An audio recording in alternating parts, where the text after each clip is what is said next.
Night fell upon the ruined city, and an emergency alert blared. From the radio in the broken car, an announcement blared.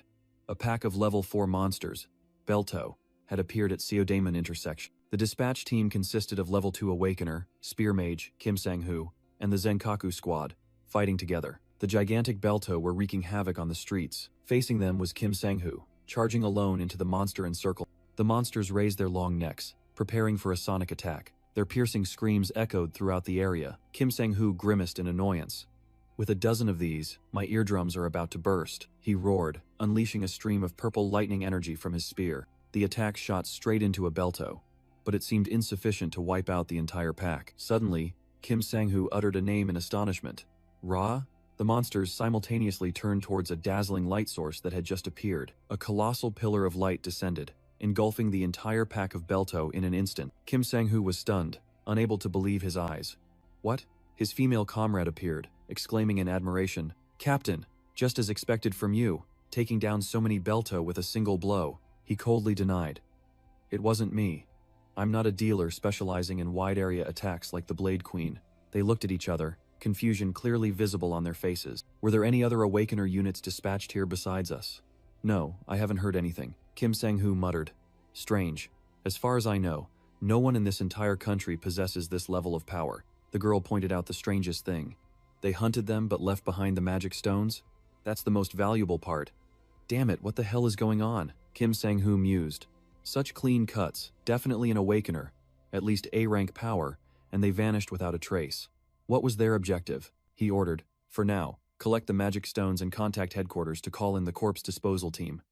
The female warrior replied, "Understood, Captain." Suddenly, Kim Sang-hoo paused as if he had discovered something. His gaze was drawn to a nearby building, a restaurant with a name that couldn't be simpler. "Restaurant," he muttered. If that strange fellow who only carved out the Belto's breast meat had been careless, their corpses could have ended up over here. The owner is truly lucky. Kim Sang-hoo turned away, but then an idea struck him. "Let's go.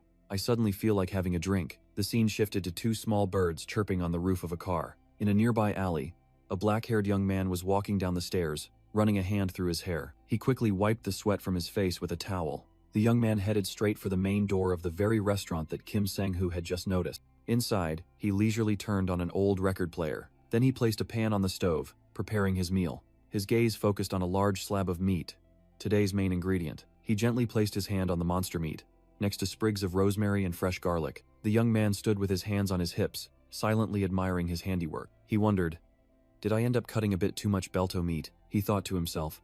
"By now, the Belto corpses must have been cleared away.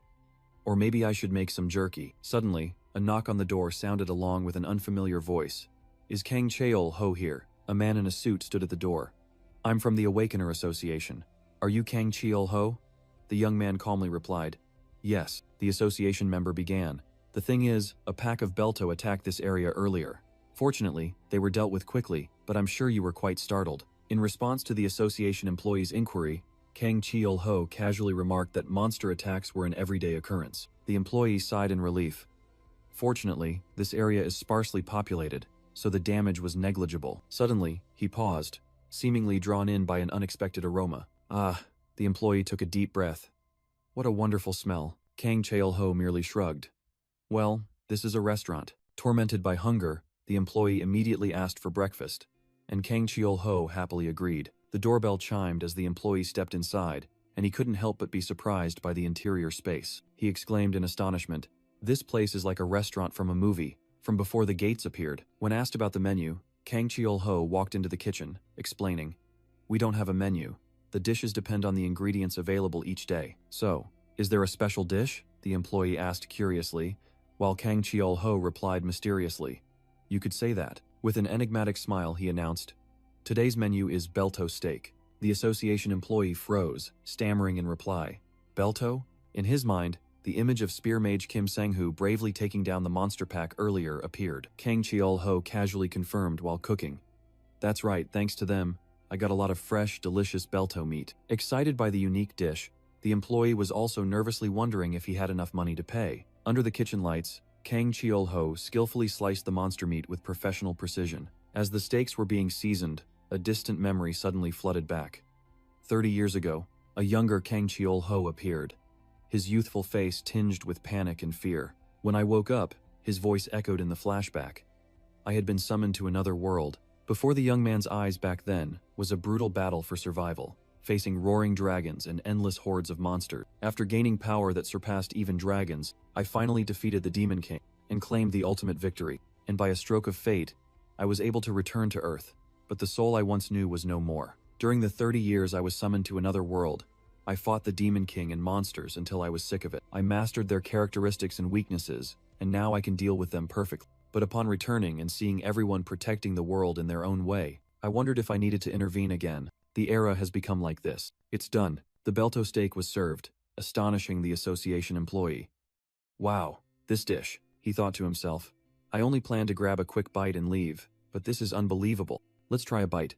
The explosive deliciousness made him open his eyes wide in shock. This is so juicy, he exclaimed, feeling all his morning stress melt away. Ah, this isn't the time to think, he told himself, hastily enjoying the meal. He ate heartily, deciding to go all out today. Sir, could I get another Belto steak? He asked after clearing his plate, and Kang Cheol-ho silently agreed. Phew, that was delicious. The employee sighed contentedly, then called out, The bill, please. Kang Cheol-ho replied, I don't charge first-time customers, which stunned the employee. No way. It was so good. The customer from the association smiled contentedly. Thanks to you, all my fatigue today has vanished. I'll be visiting often, so I want to pay. Kang Cheol-ho simply smiled gently in response to the customer's enthusiasm. The employee placed a $10 bill on the table. Then, just $10. Is that all right? On his way out, Jae-woo Choi turned back. Thanks for the meal. Oh, by the way, he sincerely advised, please be careful. These days, ordinary people like us have it tough. If monsters appear, evacuate immediately. Handing over his business card, he said, This is my card. This place is still very dangerous. The business card read Jae-woo Choi, Patrol Unit. If anything happens, please call me. Kang Cheol-ho muttered as the customer left. A difficult era for non-awakeners, huh? He thought to himself, not a bad person. Live long, Mr. Civil Servant. After seeing off the customer, Kang Cheol-ho began preparing his own dinner. He took a bite and nodded. Just as expected. Truly delicious. Somewhere, in a dilapidated room, a mechanical owl silently observed. Kang Cheol-ho stretched, feeling that a day of business had ended smoothly.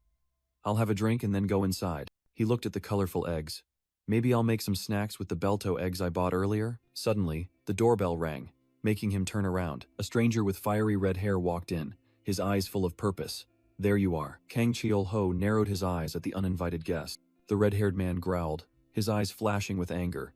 I've come to get my things back. Memories from a few hours ago flooded back, when he was at the Seodaemon traditional market. Amidst the bustling crowd, he recalled why this world had to rely on monsters for survival. Kang Cheol-ho mused that even though artificial food was sufficient, monster ingredients remained a renowned commodity. Thanks to this, the Seodaemon monster market became increasingly bustling, where he was reminiscing about his shopping trip. The vendor admitted that the newly appeared Belto eggs were very difficult to distinguish from other types with the naked eye. To be sure, Kang Cheol-ho quietly activated his special ability, Detect Eye. It was a treasure stolen from the Demon King, capable of seeing through the true nature of any target. A flood of information about Belto, Idaho, and Triceratops eggs appeared, confirming their powers and characteristics. He decided to buy all the eggs he had checked, thinking to himself that he always avoided using this ability on humans to spare himself from painful truth. Suddenly, he paused when he discovered a single egg that displayed no information. Without hesitation, Kang Cheol-ho pointed at the mysterious egg and asked the vendor to get it for him. Back in the present, he cracked a Belto egg into the pan, recalling the days when eating was just a waste of time on the battlefield. He once thought a good meal was a luxury, but now, only beautiful memories of it remained.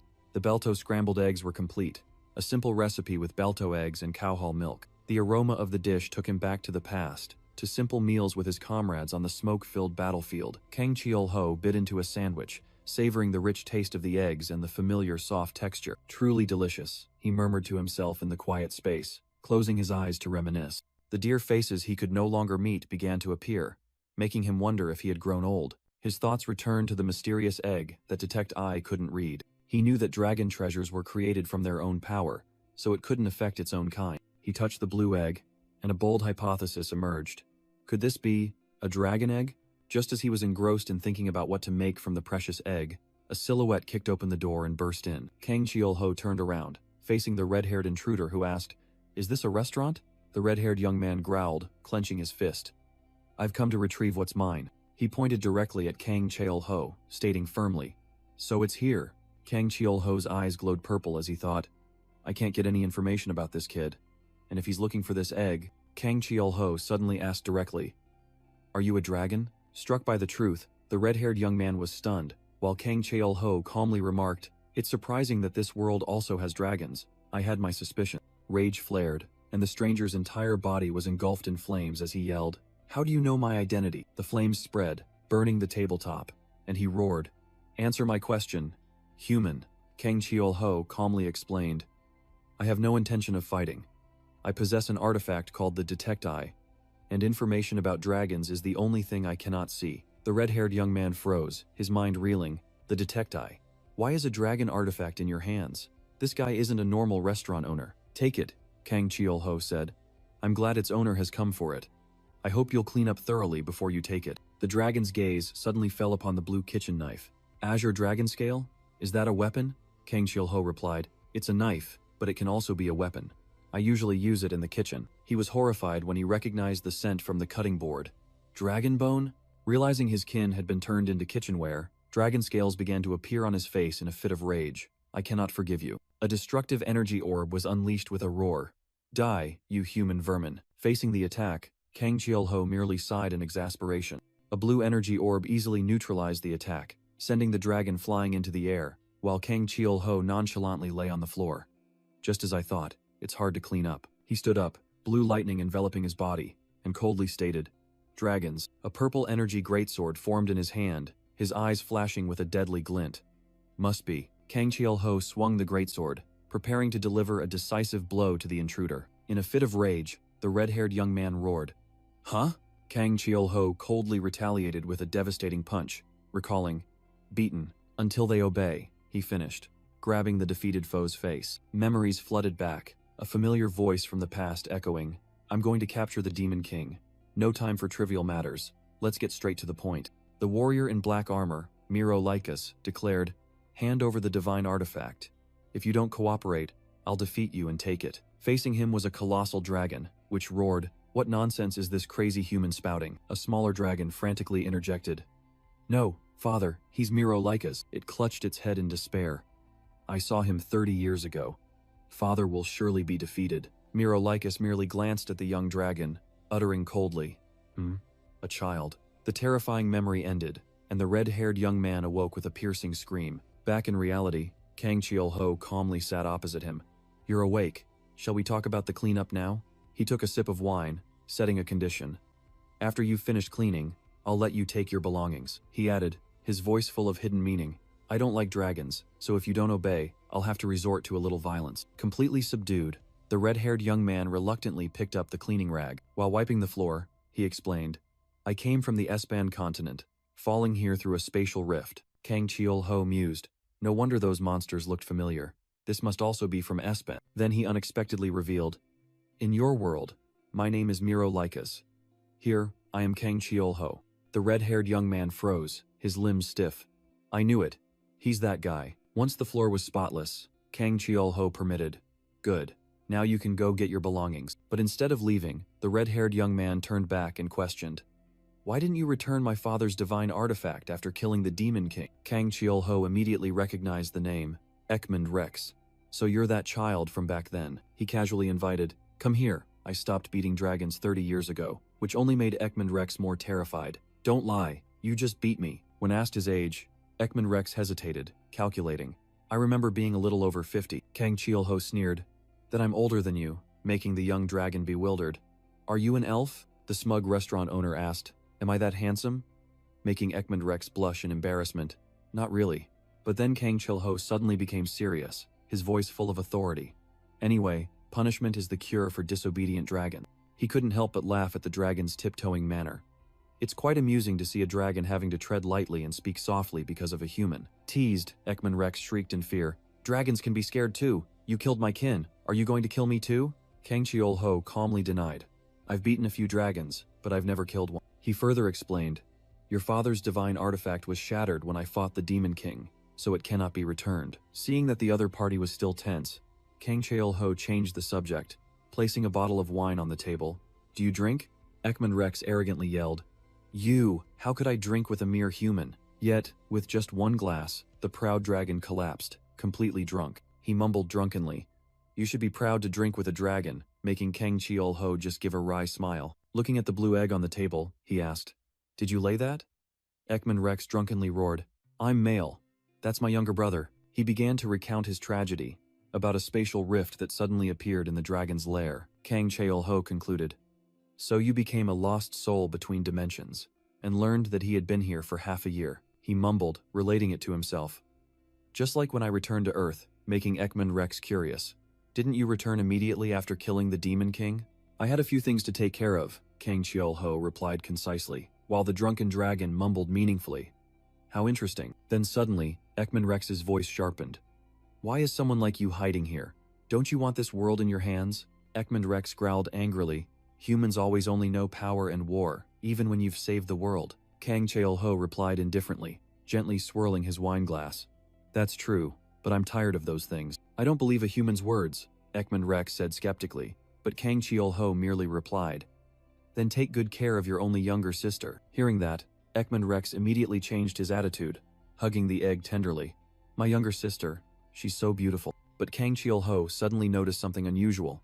"Ah, I told you to take good care of it." The egg in Ekman Rex's hands began to crack, emitting a warm light. From within, a pair of sparkling blue eyes opened, wondering blankly, "What is this?" Eyes? Through the still blurry vision of the newborn creature, Ekman Rex's image appeared first. The pure white baby dragon let out a clear cry, recognizing its kin. "My younger sister." Kang Cheol-ho silently observed the unbelievable scene. A baby dragon had just been born right on his dining table. Ekman Rex happily asked, "What do people usually call it?" Kang Cheol-ho replied concisely while the red-haired young man was already thinking of a name. Kang Cheol-ho lifted the dragon and asked, "Is it male or female?" making Ekman Rex angrily shout, "That's my younger sister. Don't treat her like an animal." He curiously checked its mouth. "It looks tiny but already has teeth. Are dragons omnivores?" Ekman Rex proudly boasted, "She's my younger sister, the cutest, right?" Which even made Kang Cheol-ho smile. He gently stroked the little dragon's head, receiving a rare agreeing Ekman Rex suddenly became serious again, questioning, "So now, where do you plan to take this baby dragon?" Kang Cheol-ho fell silent, his gaze becoming distant. Then he suddenly smiled, looked out the shop door, and said, "Let's eat a meal first, then decide." A sudden rain poured down, a desolate wind blew through, carrying old memories. Memories of a forest engulfed in a storm, where demons moved and the air reeked of blood. Memories flooded back. "The last glass of wine we emptied, Miro, and the smell of blood. I am still alive." Back in reality, the baby dragon shrieked as the fork aimed for its steak. Ekman Rex awkwardly asked, "Are you going home now? How much does a meal cost?" Kang Cheol-ho replied casually, $10, but you can leave without paying. Is something wrong? Ekman suddenly stood up, pressing, "Do you offer lodging?" but only received a blunt reply, "No." Slumping back into his seat, Ekman looked truly pathetic, making Kang Cheol-ho involuntarily ponder the loneliness of a lost dragon. Moved by the understanding, Ekman slammed a gigantic magic stone onto the table. "I'll give you this. That's a level 4 magic stone, very valuable even in this world," the dragon young man explained. Kang Cheol-ho couldn't help but laugh, making Ekman Rex furious. "Why are you laughing?" Meanwhile, the baby dragon cried out for food again. Kang Cheol-ho gently asked, Still hungry?" As he fed it, he thought, surviving on Earth is truly a challenge, even for a dragon. The image of his old comrade reappeared. Kang Cheol-ho said bitterly, "Miro, I guess I won't be able to see her again." Making a decision, he said to Ekman, "Stay for a few days. Having someone to share secrets with adds a little joy to life." Though grateful, Ekman still felt uneasy. "But I can't just rely on you like this." "Understood. I'll hold on to it for now," Kang Cheol-ho said, then enveloped the magic stone with a surge of dark energy. The black energy gathered, tearing open space and revealing a gate right in the middle of the dining room, astonishing Ekman. From within the gate, a dapper goblin in a suit stepped out, bowing respectfully. "Welcome, King of the World." "A goblin?" Ekman Rex stammered, while Kang Cheol-ho calmly explained, "That's Kasim, my subspace manager." Kang Cheol-ho coldly asked Kasim, "How many magic stones do we have in the subspace?" Kasim replied from the other dimension, revealing a colossal treasure, as many as grains of sand on the beach. As for the high-grade ones, there are 5 of the highest grade and 120 high-grade ones. Kang Cheol-ho casually handed Ekman Rex's magic stone to the goblin's hand, while the Dragon Prince stood frozen. Ending transmission. Oh, wait, Kasim suddenly remembered something. Ekman Rex whispered in horror, realizing the unimaginable wealth of the man before him. Highest, grade magic stones like grains of sand. As Kasim prepared to bow to the king of the world, Kang Cheol-ho interrupted decisively. No, he just wanted to be a normal Kang Cheol-ho. Alright, Kang Cheol-ho turned to Ekman Rex, holding the little dragon in his arms. Now I want you to help me with a few things. Outside the restaurant, a peaceful day was passing by. Inside the house, the baby dragon was sound asleep on a soft pillow. Suddenly, a violent explosion outside startled the baby dragon awake. I told you, you need to control the flame precisely. Kang Cheol-ho reprimanded Ekman Rex, who had just caused the explosion. Do it again. Start. Kang Cheol-ho commanded, and this time, a perfect flame was exhaled, enveloping the meat skewer. The meat grilled with dragon's breath was perfectly done, emitting a rich aroma. Ekman Rex curiously asked, "The sword you drew just now, it's not a normal weapon, is it?" Memories flooded back. Ekman Rex recalled that it was Rekaffel's axis, a divine weapon created by the greatest dwarf artisan. Why would you use a priceless treasure for meaningless cooking? Ekman Rex questioned, but Kang Cheol-ho merely replied, "Isn't it better than hoarding them?" Faced with the simple yet devastating answer, Ekman Rex could only fall silent, secretly thinking that this person had no dragon-like aura whatsoever. Just then, a young man entered the door, cheerfully exclaiming, "Hello boss, Jae-woo Choi," a regular customer, happily greeted. "I just stopped by while on patrol." In the kitchen, Ekman Rex diligently washed a stack of dishes covered in soap suds. Jae-woo Choi took a deep breath and said contentedly, "The taste is as wonderful as ever today." He glanced at Ekman and asked Kang Cheol-ho, "It seems you've hired a new employee, haven't you?" The dragon could only reply awkwardly, "Well, something like that." Suddenly, Jae-woo Choi got straight to the point. More importantly, a new dungeon has appeared in the underground passage between Sinchon and Seodaemon. Kang Cheol-ho listened calmly, thinking to himself, "Is that so? A dungeon is forming." He realized these dungeons were similar to the spatial rifts he had once faced. Jae-woo Choi continued his report. "We estimate its difficulty to be around level 5, so Sir Kim Sang-hoo and the Zenkaku team will be deployed in Seodaemon." He further explained that if Seodaemon was protected by the Spear Mage, then Sinchon had the Ice Witch Chaeyeon, a name that slightly surprised Kang Cheol-ho. Jae-woo Choi sighed, talking about how they had to set up a reserve team, which left the square packed with desperate job seekers. He bitterly compared the scene to an old-fashioned labor market, feeling lucky that he was just an ordinary person but had a stable job. Realizing it was late, Jae-woo Choi quickly stood up. "Oh no, it's already this late. Thanks for the meal." After the guest left, Kang Cheol-ho remarked that the Idaho grilled beef was very popular, and Ekman happily agreed. Holding the crumpled dollar bill, Kang Cheol-ho had an idea.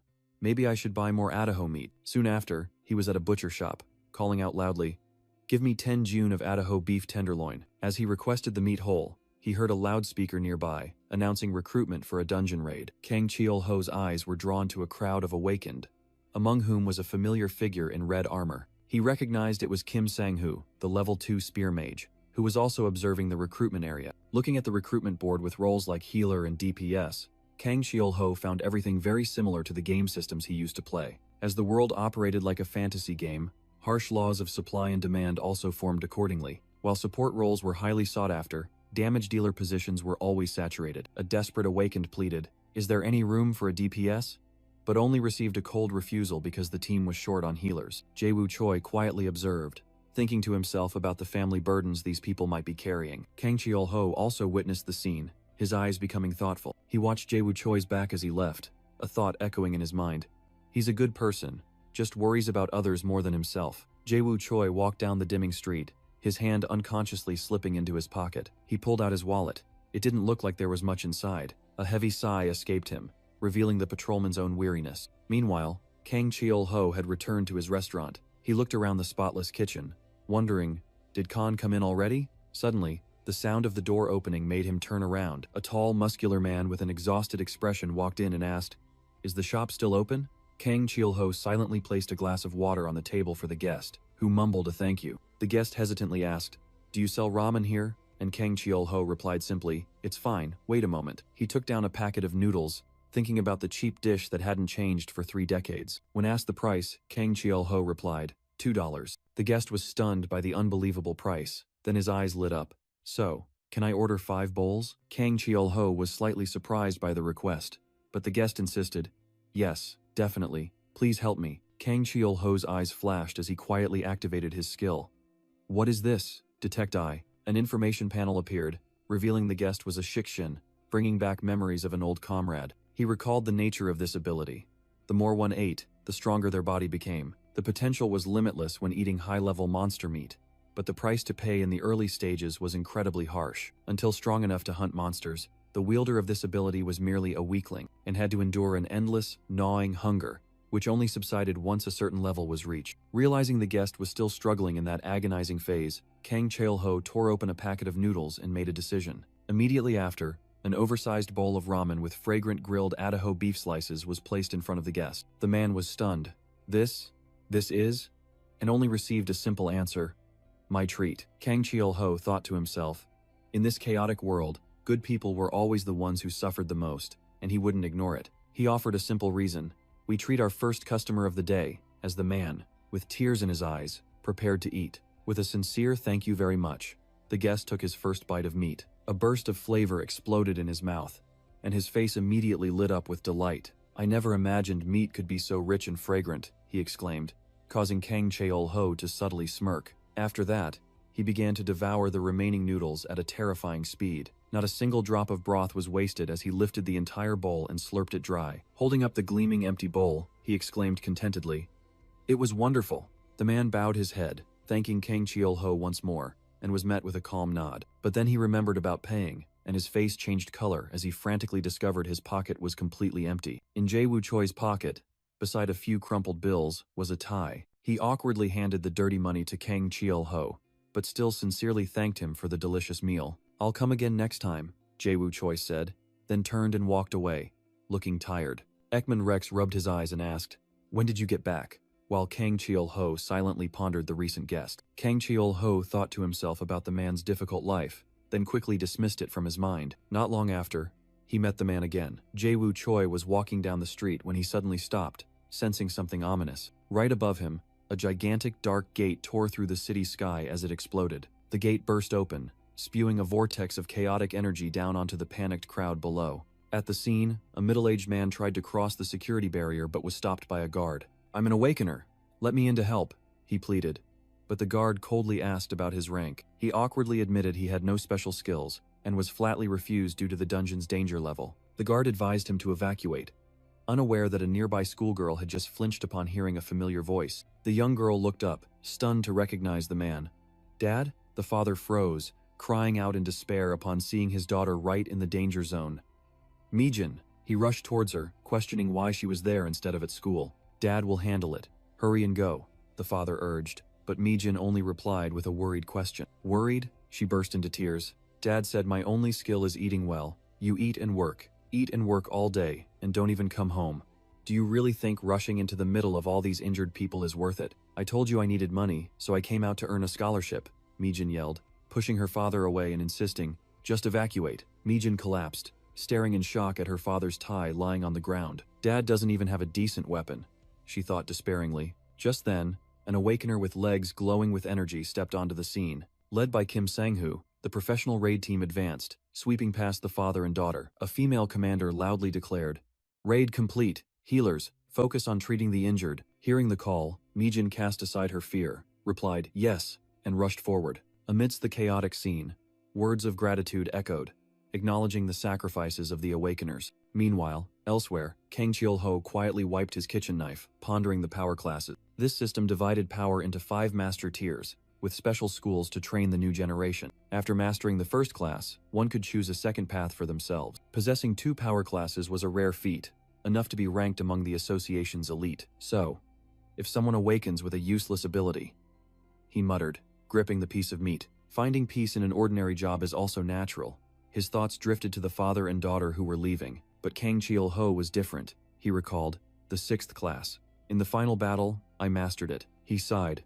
Nothing new since then. Perhaps this is my limit. Suddenly, a red-haired woman burst in, frantically calling his name. Miro! No, Cheol-ho! Something big has happened. She explained that the baby dragon, Kyul, had suddenly learned to speak. Come on, Kyul. Say papa, the woman said, bringing the little dragon towards Kang Cheol-ho. To everyone's astonishment, Kuel happily waved and called out loudly, "Papa, Papa." Kang Cheol-ho covered his mouth in surprise as the little dragon Kuel babbled. "It can talk." He cleared his throat, trying to stay calm. Isn't the name a bit too Korean? It even named itself Kuel, even though it was born in this world. Ekman Rex happily picked up Kuel, boasting, "Hear that? This dragon calls me Papa," leaving Kang Cheol-ho speechless as he replied, "Yes, I heard."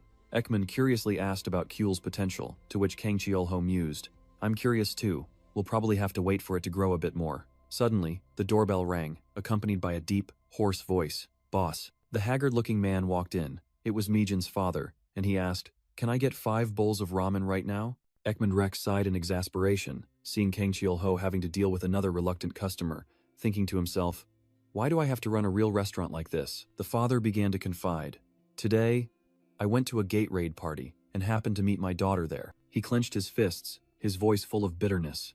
"I couldn't even speak up or help her, because I'm just a level 7 awakener. They told me to evacuate." Meanwhile, his daughter, Mijin, a promising level 3 healer, bravely rushed into the dangerous area. He recounted the shame of going to his daughter's school.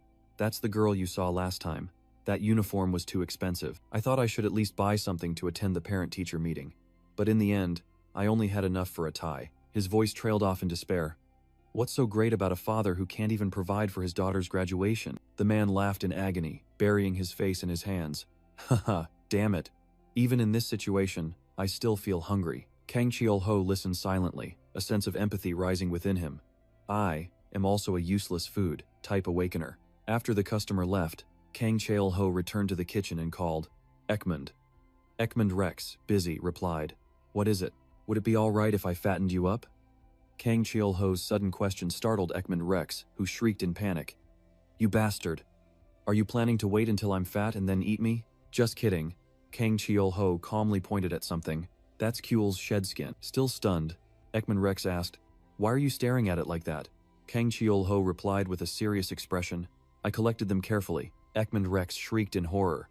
"I was going to keep them as mementos." A special, large-sized Atoho ramen pot was served, with Kuel's shed skin as the main ingredient. Kang Cheol-ho invited the sorrowful father. "We have some leftover meat, please enjoy," while Ekman collapsed in the background because his collection had been cooked. The desperate man began to eat, completely unaware of the dish's special origin. Kang Cheol-ho watched silently, swallowing as he saw the customer eat with relish. After the meal, only the empty pot and a crumpled bill remained as a thank you. The man bowed. "Thank you for listening to me, boss," and Kang Cheol-ho simply replied, "It's nothing." When the last customer had left, Kang Cheol-ho stood alone in the restaurant's quiet. The father walked down the street, silently contemplating his difficult life, unaware that behind him, Kang Cheol-ho was having the same thoughts. But Kang Cheol-ho mused to himself, "For those who strive to live, good things sometimes happen." He watched the man's retreating back, sending a silent encouragement. "Try to survive tomorrow. I'll always be here waiting." The corner of Kang Cheol-ho's lips curved into a rare smile. "So please, come back." Ekman still didn't understand. "Why hasn't anything changed?" Kang Cheol-ho calmly explained. "He ate dragon's shed skin. It's sure to have an effect." "That's a precious item." Ekmund, holding Kuel, questioned, "What's your reason for helping him?" Kang Cheol-ho was silent for a moment, his gaze suddenly distant. He gently stroked Kuel's head, his voice deepening. "My father also once had a back like that." The unexpected confession stunned Ekmund. It turned out the world conqueror also had a father. Meanwhile, the man had arrived home, opening the door to his dark apartment. Moonlight illuminated the sleeping figure of his daughter, Mijin, on the bed. In the quiet room, the father whispered about the tie his daughter had picked up, his heart heavy. Mijin cried in her sleep, her choked dad blending with an apology. The father gently stroked his daughter's head, comforting her. "It's okay, I'm sorry too." He poured out his heart about his own shortcomings, about a life he couldn't make complete for his child. But he affirmed an unchanging truth while pulling the blanket over her. "I will always love you." As dawn broke, the father named Kim Manhwa rushed through the streets, frantically searching for a spot in a raid team. Upon arrival, he panted before the dungeon gate guard who requested his awakener card. The guard recognized him, asked his name, and received a hesitant reply.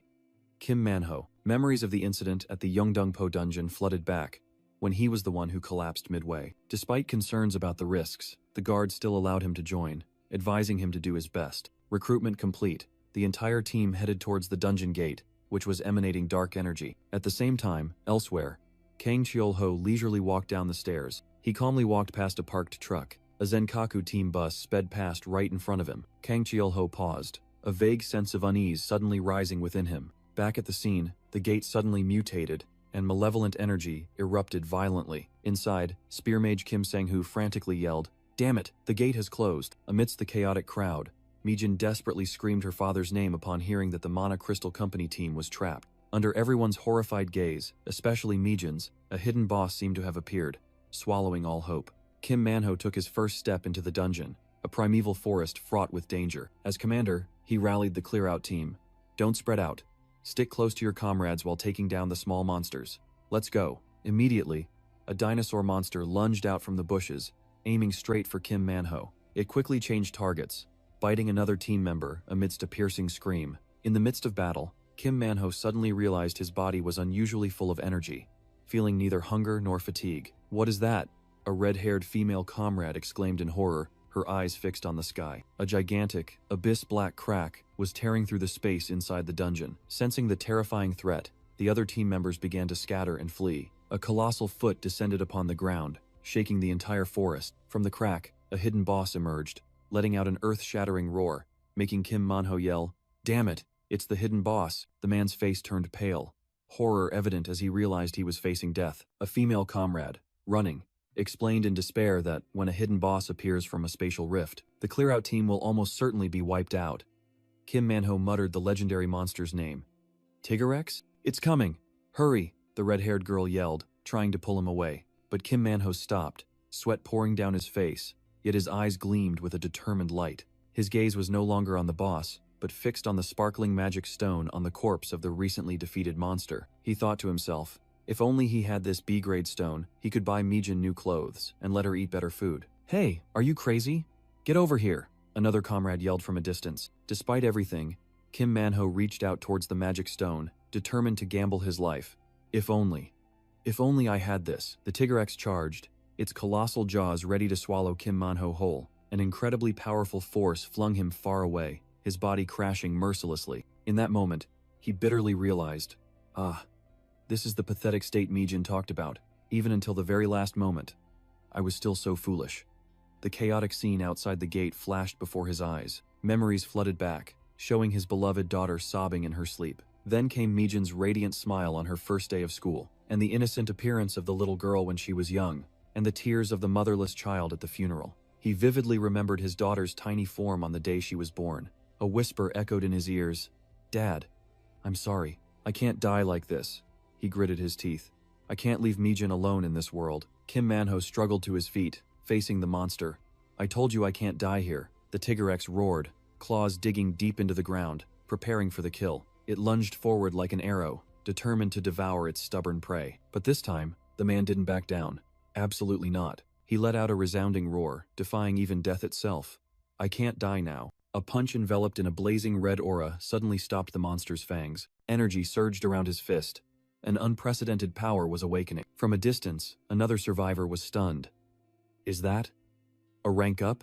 Kim Manhwa, engulfed in a blazing red aura, wondered, "Did I just block the hidden boss?" The newly awakened power made him no longer feel pain or hunger. For the first time in his life, he felt such an intense surge of vitality while facing the colossal monster. Barehanded, Kim Manhwa stopped the Tigrex's devastating bite. The terrifying recoil force sent the monster flying backward. He tensed his body, his feet digging deep into the ground, determined to hold his stance. Sweat poured down, but the father's will remained unyielding. "I'll keep holding on like this." Just then, an elite team of awakeners led by Kim Sang-hoo arrived at the scene. "The hidden boss is over there," a team member exclaimed in horror, pointing. The entire team was stunned by the sight of a lone man holding back a Tier 1 Tigrex. Kim Sang-hoo couldn't hide his admiration. It seems so? What an incredible man. While Kim Manhwa poured all his strength into it, the spear mage had the idea of getting to know him. A system notification appeared, confirming Kim Manhwa's rank up and superior abilities. Kim Sang-hoo began to analyze the Shikshin ability, a special kind of damage-dealing tanker. Elsewhere, Kang Cheol-ho mused. The problem was that not everyone understood the value of this Tier 3 ability. The battle ended. Kim Sang-hoo helped the exhausted hero and thought about returning. At the same time, at Kang Cheol-ho's house, the baby dragon Kuel let out a big yawn. The radio blared breaking news. Level 7 Awakener Kim Manhwa had single-handedly defeated the hidden boss Tigrex. Newspaper headlines praised the father who had spectacularly ranked up, becoming the hero of the conquest. The Awakener Association announced they would correct their erroneous assessment and award a large prize, causing Kyul to jump into Kang Cheol-ho's arms in surprise. Kang Cheol-ho remarked that Kyul seemed heavier, while the little dragon affectionately called him Papa. "I am not your father," Kang Cheol-ho coldly denied, but Kyul still pouted in response. "You are Papa." Helpless against such cuteness, he could only sigh as the next news report played on the radio. The news reported on a petty thief rampant in Seodaemun-gu, causing headaches for merchants. This thief was obsessed with sparkly things in food, especially low-level magic crystals, making Kyul look extremely suspicious. "A petty thief who likes sparkly things and food. Huh," Kang Cheol-ho muttered, while the real culprit was secretly at work. Kyul innocently offered him a cup of water, making Kang Cheol-ho turn back with a questioning look. "Don't drink that water, Kang Cheol-ho." Ekman Rex suddenly burst in, shouting in horror. With a horrified expression, Ekman explained, "That water contains a lot of germ." He recounted that Kyul had just learned about wells in a picture book, and how people drew water from them to drink. Kang Cheol-ho's face darkened as he realized that, in Kyul's eyes, the toilet bowl and the well looked quite similar. At another time, Jae-woo Choi was enthusiastically enjoying kakakdugi. "Boss, this is really delicious. Did you just make this batch?" Kang Cheol-ho casually revealed. "Recently, I acquired some good ingredients from the Sinchon area." The restaurant door opened as a regular customer cheerfully walked in. "Hello, boss." Jae-woo Choi stood up and introduced. "Welcome. I'm here with a friend today." He proudly pointed to his companion. "This is Captain Kim Sang-hoo." "Hello, I've heard much about you," Kang Cheol-ho politely replied, making Kim Sang-hoo secretly surprised by his courteous demeanor. Jae-woo Choi solemnly said, "Spear Mage, greetings, sir," and Kang Cheol-ho immediately realized they were from the Awakener Association. Kim Sang-hoo wearily greeted them, secretly complaining about the upcoming general meeting. Jae-woo Choi suddenly recognized his companion. "Oh my god. Is the person next to you the Shikshin?" He excitedly told Kim Sang-hoo about the glorious achievements of Shikshin Kim Manhwa. Kim Manhwa humbly smiled, attributing everything to his boss. Kang Cheol-ho replied amiably, "Not at all. I was just waiting for you to come to the restaurant." When offered ramen, Kim Manhwa happily agreed immediately. Seeing this, Kim Sang-hoo also decided to order a similar portion. As soon as the ramen was served, Kim Manhwa picked up the entire pot and slurped it down, astonishing Kim Sang-hoo. In the blink of an eye, the ramen pot was spotless, and Kim Sang-hoo admired. "You are truly amazing, sir." Kim Sang-hoo reminded Kim Manhwa that he needed to go to his daughter's school. Kang Cheol-ho also advised him to go, as Awakeners are always on active duty and should cherish their personal time. After Kim Manhwa left, Kang Cheol-ho smiled, remarking that their relationship didn't seem bad. Suddenly, he realized the space had become too quiet. Kang Cheol-ho turned around and saw Kim Sang-hoo had fallen asleep at the table. Drifting into sleep, Kim Sang-hoo began to float into a chaotic memory. In the flashback, he was furiously shouting at a stranger. "Hey, you crazy bastard. Are you out of your mind?" Provoked, Kim Sang-hoo's body erupted in fierce flames. From the fierce flames, a beast with sharp fangs materialized. The wolf-like monster let out a sky-shattering roar. In the quiet space of the restaurant, Kim Sang-hoo stirred awake from his nap. He sat up, realizing that the owner, Kang Cheol-ho, was still sitting in a corner reading the newspaper. Kang Cheol-ho said apologetically, "Goodness, it's this late already. There are no customers anyway. Would you like a proper meal?" "It's fine. I'm not hungry at all," Kim Sang-hoo replied. "Instead, could I have some alcohol?" Kang Cheol-ho answered from the counter. "Sure, but our place only has soju and beer." Kim Sang-hoo ordered a bottle of soju and left the choice of snacks to the owner, making Kang Cheol-ho ponder. "How about sashimi?" Kang Cheol-ho suggested, surprising the guest slightly. "Yes, I just bought a very high-quality fish," he smiled meaningfully. The era of monsters had changed everything, including the ecosystem beneath the ocean. Familiar fish species from 30 years ago were now scarce. Instead, there were monster species with similar flavors, like this young German fish. Kang Cheol-ho explained as the sharp blade glided over the fish. "Its taste is like whitefish, similar to sea bass or flounder." As perfect slices of fish were cut, he secretly thought about how his palate had changed over the years. A plate of exquisite German fish sashimi was served, delicately arranged. Kim Sang-hoo looked at the dish emotionally.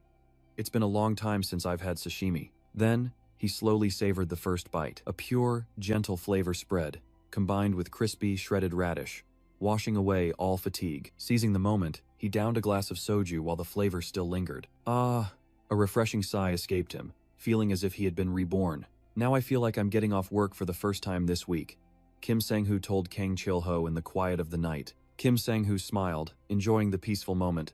This is my first break in 2 years. He recalled the endless battles, day after day fighting against monsters. Hordes of monsters continuously poured out from spatial rifts, giving him no moment of rest. Kang Chil-ho looked at the guest's spear, recognizing it as an adamantium weapon for high-level awakeners. Kim Sang-hoo remembered his youthful pride, believing that with just this spear, he could save the world. But the harsh reality had extinguished that confidence, making him realize he was just a grain of sand in a desert. I've been in Seodaemun for 10 years now, he stretched tiredly. It's truly exhausting, Kang Chil-ho mused, his reflection momentarily transforming into the warrior, Miro Lycus of old. On days like these, Kang Chil-ho said, it's best to just smile bitterly and drink a glass of soju. He reminded him, but you are one of the 5 protectors of Korea. That's very impressive. Kim Sang-hoo's tired reflection appeared in the glass of alcohol, as he confessed the burden on his shoulders. Do any memories come back to you? Kang Chil-ho asked, watching Kim Sang-hoo drink amidst the rain. Kim Sang-hoo put down his glass, his gaze distant. Of course they do. Kang Chil-ho unexpectedly asked, do you know about the 9-tailed foxes? Memories flooded back, Kim Sang-hoo whispered. Come to think of it, it was raining that day too. In the pouring rain, a voice rang out angrily. Which idiot disturbed a sleeping 9-tailed fox? The past Kim Sang-hoo roared, it's gentlemen. Why would a level 2 awakener do this? That's what we're gonna find out right now, he yelled, his body transforming into a fiery werewolf, to the astonishment of his teammates. Back in the present, Kang Chil-ho explained, creatures like the 9-tailed fox are divine beasts. The rule is never to disturb them, he concluded. They never attack first. But someone broke that peace. In Kim Sang-hoo's memory, he confronted a mysterious stranger amidst the city's cold rain. Hey, you bastard gentleman! What the hell did you do? Kim Sang-hoo roared, his anger exploding. The stranger remained silent, his icy gaze behind his glasses revealing no emotion. Captain!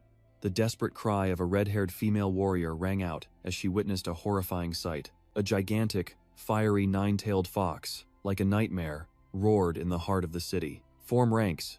It's an unranked 9-tailed fox. The alarm was given at the presence of the divine beast. Without hesitation, Kim Sang-hoo ordered, assault team, advance. I'll go in with you. I'll lead the charge. He led the formation, rushing straight towards the waiting monster. The 9-tailed fox opened its mouth, gathering a destructive energy sphere, ready to incinerate everything. A terrifying stream of firepower was unleashed, dyeing the entire night sky red.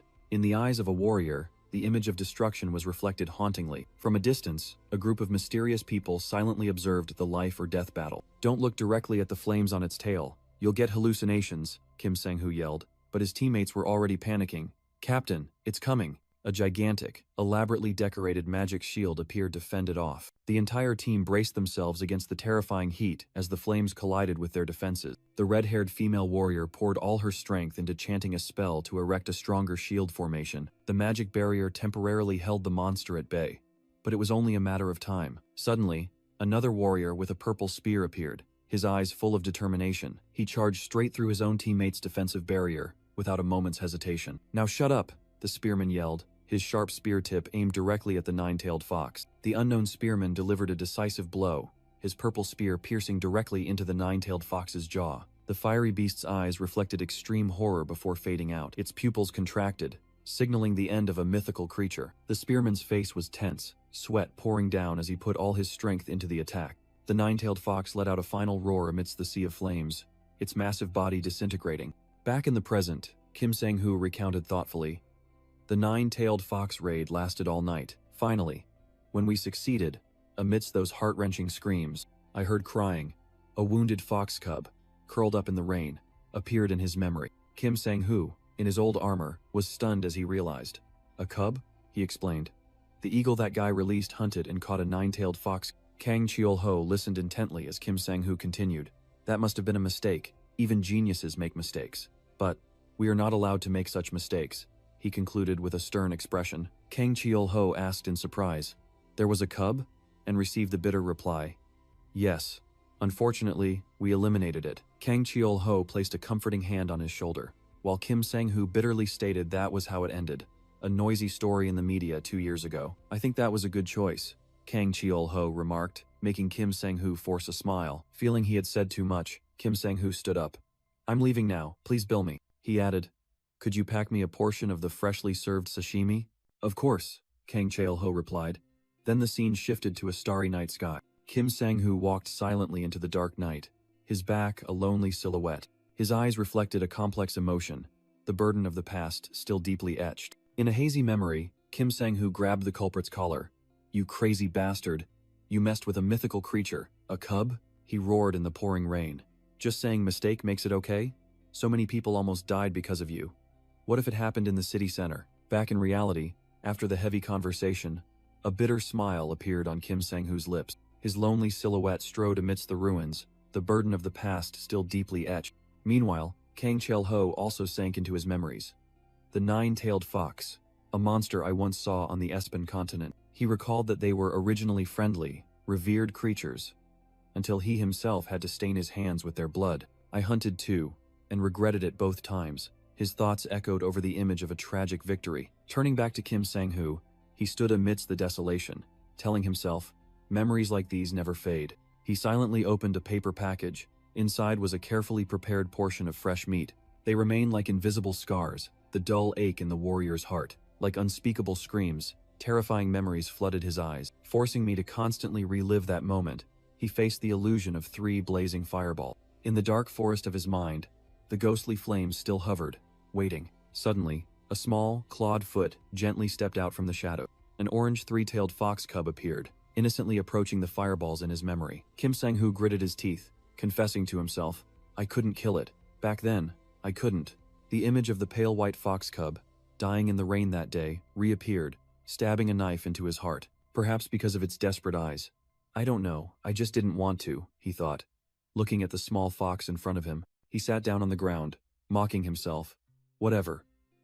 I've lost my right to be a guardian." As the small fox began to eat, he asked in a tone that was both scolding and affectionate, "How many mana stones have you stolen to grow 3 tails, huh?"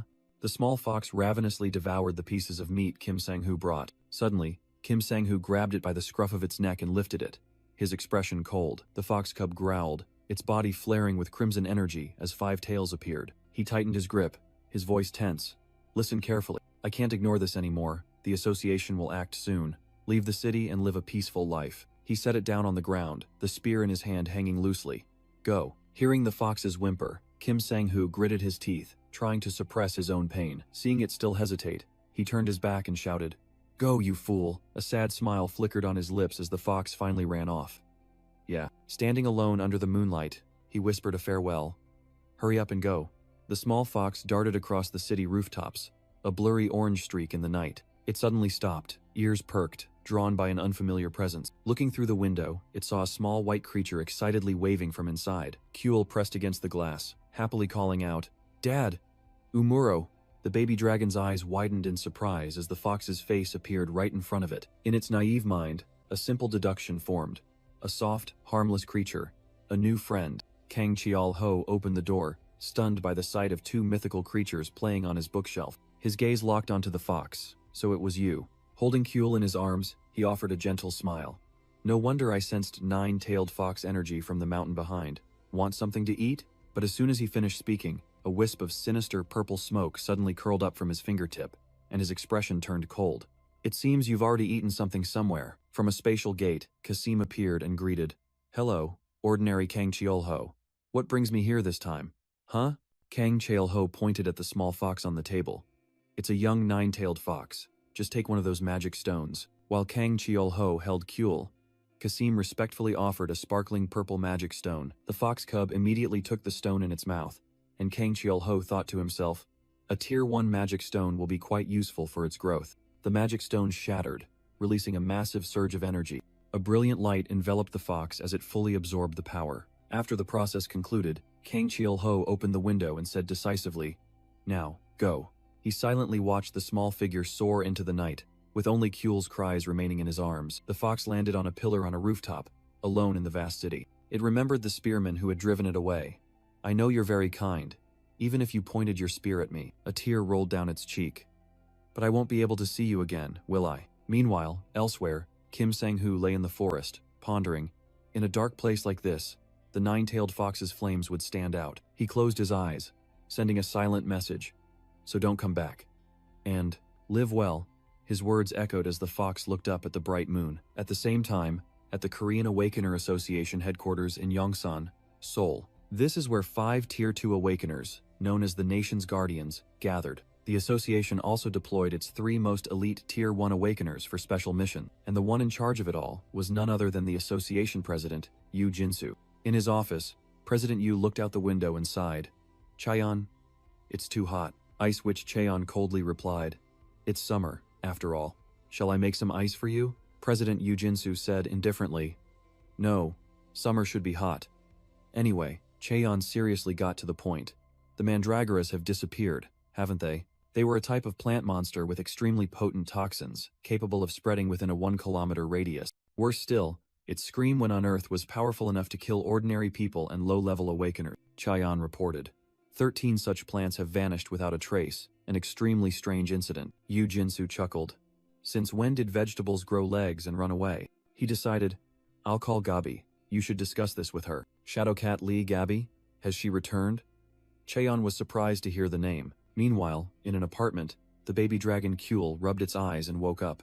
It sat on the chest of a sleeping Kang Cheol-ho, wondering where its older brother Ekman was. With a gentle nudge, it began its mission to wake its master. Dad, Dad, it softly called while continuing to rub against his cheek. Kang Cheol-ho groggily opened his eyes, met with the small creature's radiant smile. Kuel sat obediently, its eyes sparkling, waiting for something. Then, it diligently tried to climb onto the tall chair in the kitchen. With a single leap, the baby dragon conquered its objective, and then, it pulled out its morning gift, a giant mandragora. Kuel proudly presented its spoils to its still sleepy master. Disturbed, the plant monster immediately opened its mouth and let out a piercing scream. But before the sound could spread, Kuel calmly took a bite of its breakfast. Kuel bit into the mandragora, ignoring its terrifying screams. Kang Cheol-ho looked at Ekman Rex, thinking to himself, what a little rascal. After neatly finishing its breakfast, Kuel rolled over and fell into a deep sleep, astonishing Ekman Rex. Did it really eat all of it? Holding Kuel in his arms, Kang Cheol-ho explained that he had recently been investigating spatial rifts. Ekman Rex scoffed, asking if he'd found anything, but the answer was simply, nothing. Just a lot of monsters from the Espen continent. The 2 words monsters made Kang Cheol-ho suddenly freeze, an idea flashing in his mind. He turned to tease Ekman Rex, making the dragon furious. Dragons are a magnificent race. How dare you compare us to those creatures? But that statement made Kang Cheol-ho realize a terrifying truth. Dragons, or something even more dreadful, could absolutely pass through the rifts. Ekman Rex instructed him to report any strange findings, and Kang Cheol-ho reluctantly agreed. Ekman wondered why a grandmaster of the 6th realm like Cheol-ho couldn't control the rifts, but he simply replied that he didn't know where they came from. When asked how he returned to this world, he just smiled, promising a long story and saying he would tell it later. Ekman Rex agreed, and Kang Cheol-ho decided he had to go to the market today to prepare for their talk. He thought to himself, when it comes to summer, it definitely has to be that dish. At the same time, on the outskirts of Sinchon, a massive energy dome still enveloped the entire city. Inside, Ice Witch Chaeyeon was investigating, but she muttered, as expected, there are no traces. She stood up, full of doubt. They told me to come here. Suddenly, a shadow flickered in and out among the green wisps of gas. Chaeyeon immediately sensed danger, condensing icy energy in her palm. But her opponent was even faster. A cold hand pressed directly against her face. Shadowcat Lee Gabi appeared from behind, easily subduing the Ice Witch with a triumphant smile. Lee Gabi looked directly at her opponent, speaking with full confidence. So you are the Ice Witch of Sinchon? Shadowcat Lee Gabi, a level 1 awakener, stood in the middle of the scene and admitted, I've looked everywhere, but there really aren't any clues. Seeing Chaeyeon seem timid, Lee Gabi interrupted. No need to be formal, just call me sister. You're really cute. Are you Sinchon's guardian? Lee Gabi continued to reassure her. All right, don't be nervous. How many years have you been doing this? Chaeyeon replied, this is my 10th year. She couldn't help but secretly admire her senior's aura. Looking up at the barrier in the sky, Chaeyeon thought in surprise. I passed through the barrier without leaving a trace. Is this the power of a level 1 awakener? Lee Gabi smiled kindly. I've met the previous guardian a few times, but this is our first time meeting, isn't it? Nice to meet you, I'm Lee Gabi. After the brief introduction, the 2 shook hands, officially beginning their cooperation. Lee Gabi got straight to the point. What's the situation? Chaeyeon reported that 13 mandragoras had vanished without a trace from the sealed area. The 2 observed the scene from above. Lee Gabi asked, who erected this barrier? Chaeyeon replied, it was a level 4 awakener from our team. Lee Gabi crossed her arms and mused. If someone bypassed a level 4 barrier without leaving a trace, they must be at least level 3. We'll have to ask around among the mercenaries in Seoul. Which is the largest mercenary group here? Lee Gabby asked. Cheon immediately replied, It's the Temple Mercenary Corps in Seodaemun. Then let's go there first. I'm hungry too, so we can eat while we're at it, Lee Gabby decided. It's also a good chance to meet that spear-wielding kid. Meanwhile, elsewhere, Kim Sang-hoo suddenly felt his ears tingle. Who's talking about me? At the same time, at Kang Cheol-ho's house, Ekman Rex was enthusiastically cuddling Kyul. So incredibly cute. Ekman Rex wondered, who does our Kyul get her beauty from? Kang Cheol-ho replied coldly from behind the door. Her brother. Who else? Caught red-handed. Ekman Rex's face flushed with embarrassment. You! How much did you see? Ekman Rex stammered. Kang Cheol-ho replied curtly. From beginning to end, Kang Cheol-ho casually said, I don't think there's anything shameful about doting on your little sister. Ekman Rex could only turn away, coughing to hide his awkwardness. Kang Cheol-ho picked up half a watermelon and ordered, Fill that large pot over there with water. Ekman Rex was surprised. Oh, what's that? Kang Cheol-ho introduced the watermelon, a type of vegetable Ekman Rex had never seen. Ekman Rex blankly held the cleaned chicken, while Kang Cheol-ho explained it was an expensive type of livestock. Even I know what a chicken is, Kang Cheol-ho retorted irritably as he opened the refrigerator. We have them on the S-band continent too. He unexpectedly pulled out a writhing mandrake, making Ekman Rex exclaim, Where did you get that? I just picked it up while taking a walk. Kang Cheol-ho casually replied to the dragon's astonishment. He explained that mandrake is full of yin energy, which has a cooling effect on the body. Today, I'll use it as a side dish, he declared, while Ekman Rex began chopping vegetable. When asked what he was stuffing into the chicken, Kang Cheol-ho listed glutinous rice, garlic, mandrake, green onions. He gently placed the chicken into the simmering broth, promising that the samgyetang would soon be ready. Suddenly, the door opened, and a strange customer walked in, surprised. I didn't know there was a restaurant here. Following him were Lee Gabby and Chaeyeon. Gabby cheerfully said, Hello, wow, it smells amazing. Kang Cheol-ho calmly invited them in, while Ekman Rex startled and greeted them awkwardly. The brown-haired man teased, Excuse me, boss. We have 2 freeloaders today. Then turned to call Ekman Rex's niece. Kang Cheol-ho invited them to try the samgyetang. Lee Gabby immediately brightened. Chicken? It's been ages since I've had any. Please excuse me, I'm a vegetarian. The brown-haired warrior spoke up, making Kang Cheol-ho ponder. Soon after, a lavish meal was served with samgyetang and mandrake radish kimchi. Cheon held a hot chicken drumstick, her eyes sparkling with surprise. She didn't hesitate to take a big bite, savoring the wonderful flavor. Delicious, she exclaimed, while her vegetarian teammate fell in love with the kimchi. The crispiest and most refreshing I've ever eaten. Witnessing that, Lee Gabby smiled at Kang Cheol-ho and asked, Are you a vegetarian? Put on the spot about vegetarian dishes, Kang Cheol-ho cleverly offered a dessert. I don't know many dishes, but I have watermelon here. Lee Gabby's eyes immediately lit up, and she happily replied, Watermelon, yes please. Kang Cheol-ho began to explain the variety of ways to prepare this fruit. He decided to show off his skills. Today, I'll try a different method, then began scooping out the watermelon flesh. As he cut more strawberries, he instructed, You can add other fruits too, like strawberries or kiwis. With extraordinary speed, Kang Cheol-ho quickly put all the cut fruit into the watermelon rind. Next, he poured in a bottle of sparkling water, creating an appealing bubbly sight. The finished fruit punch made both girls exclaim in admiration at its refreshing appearance. Cheon smiled mysteriously.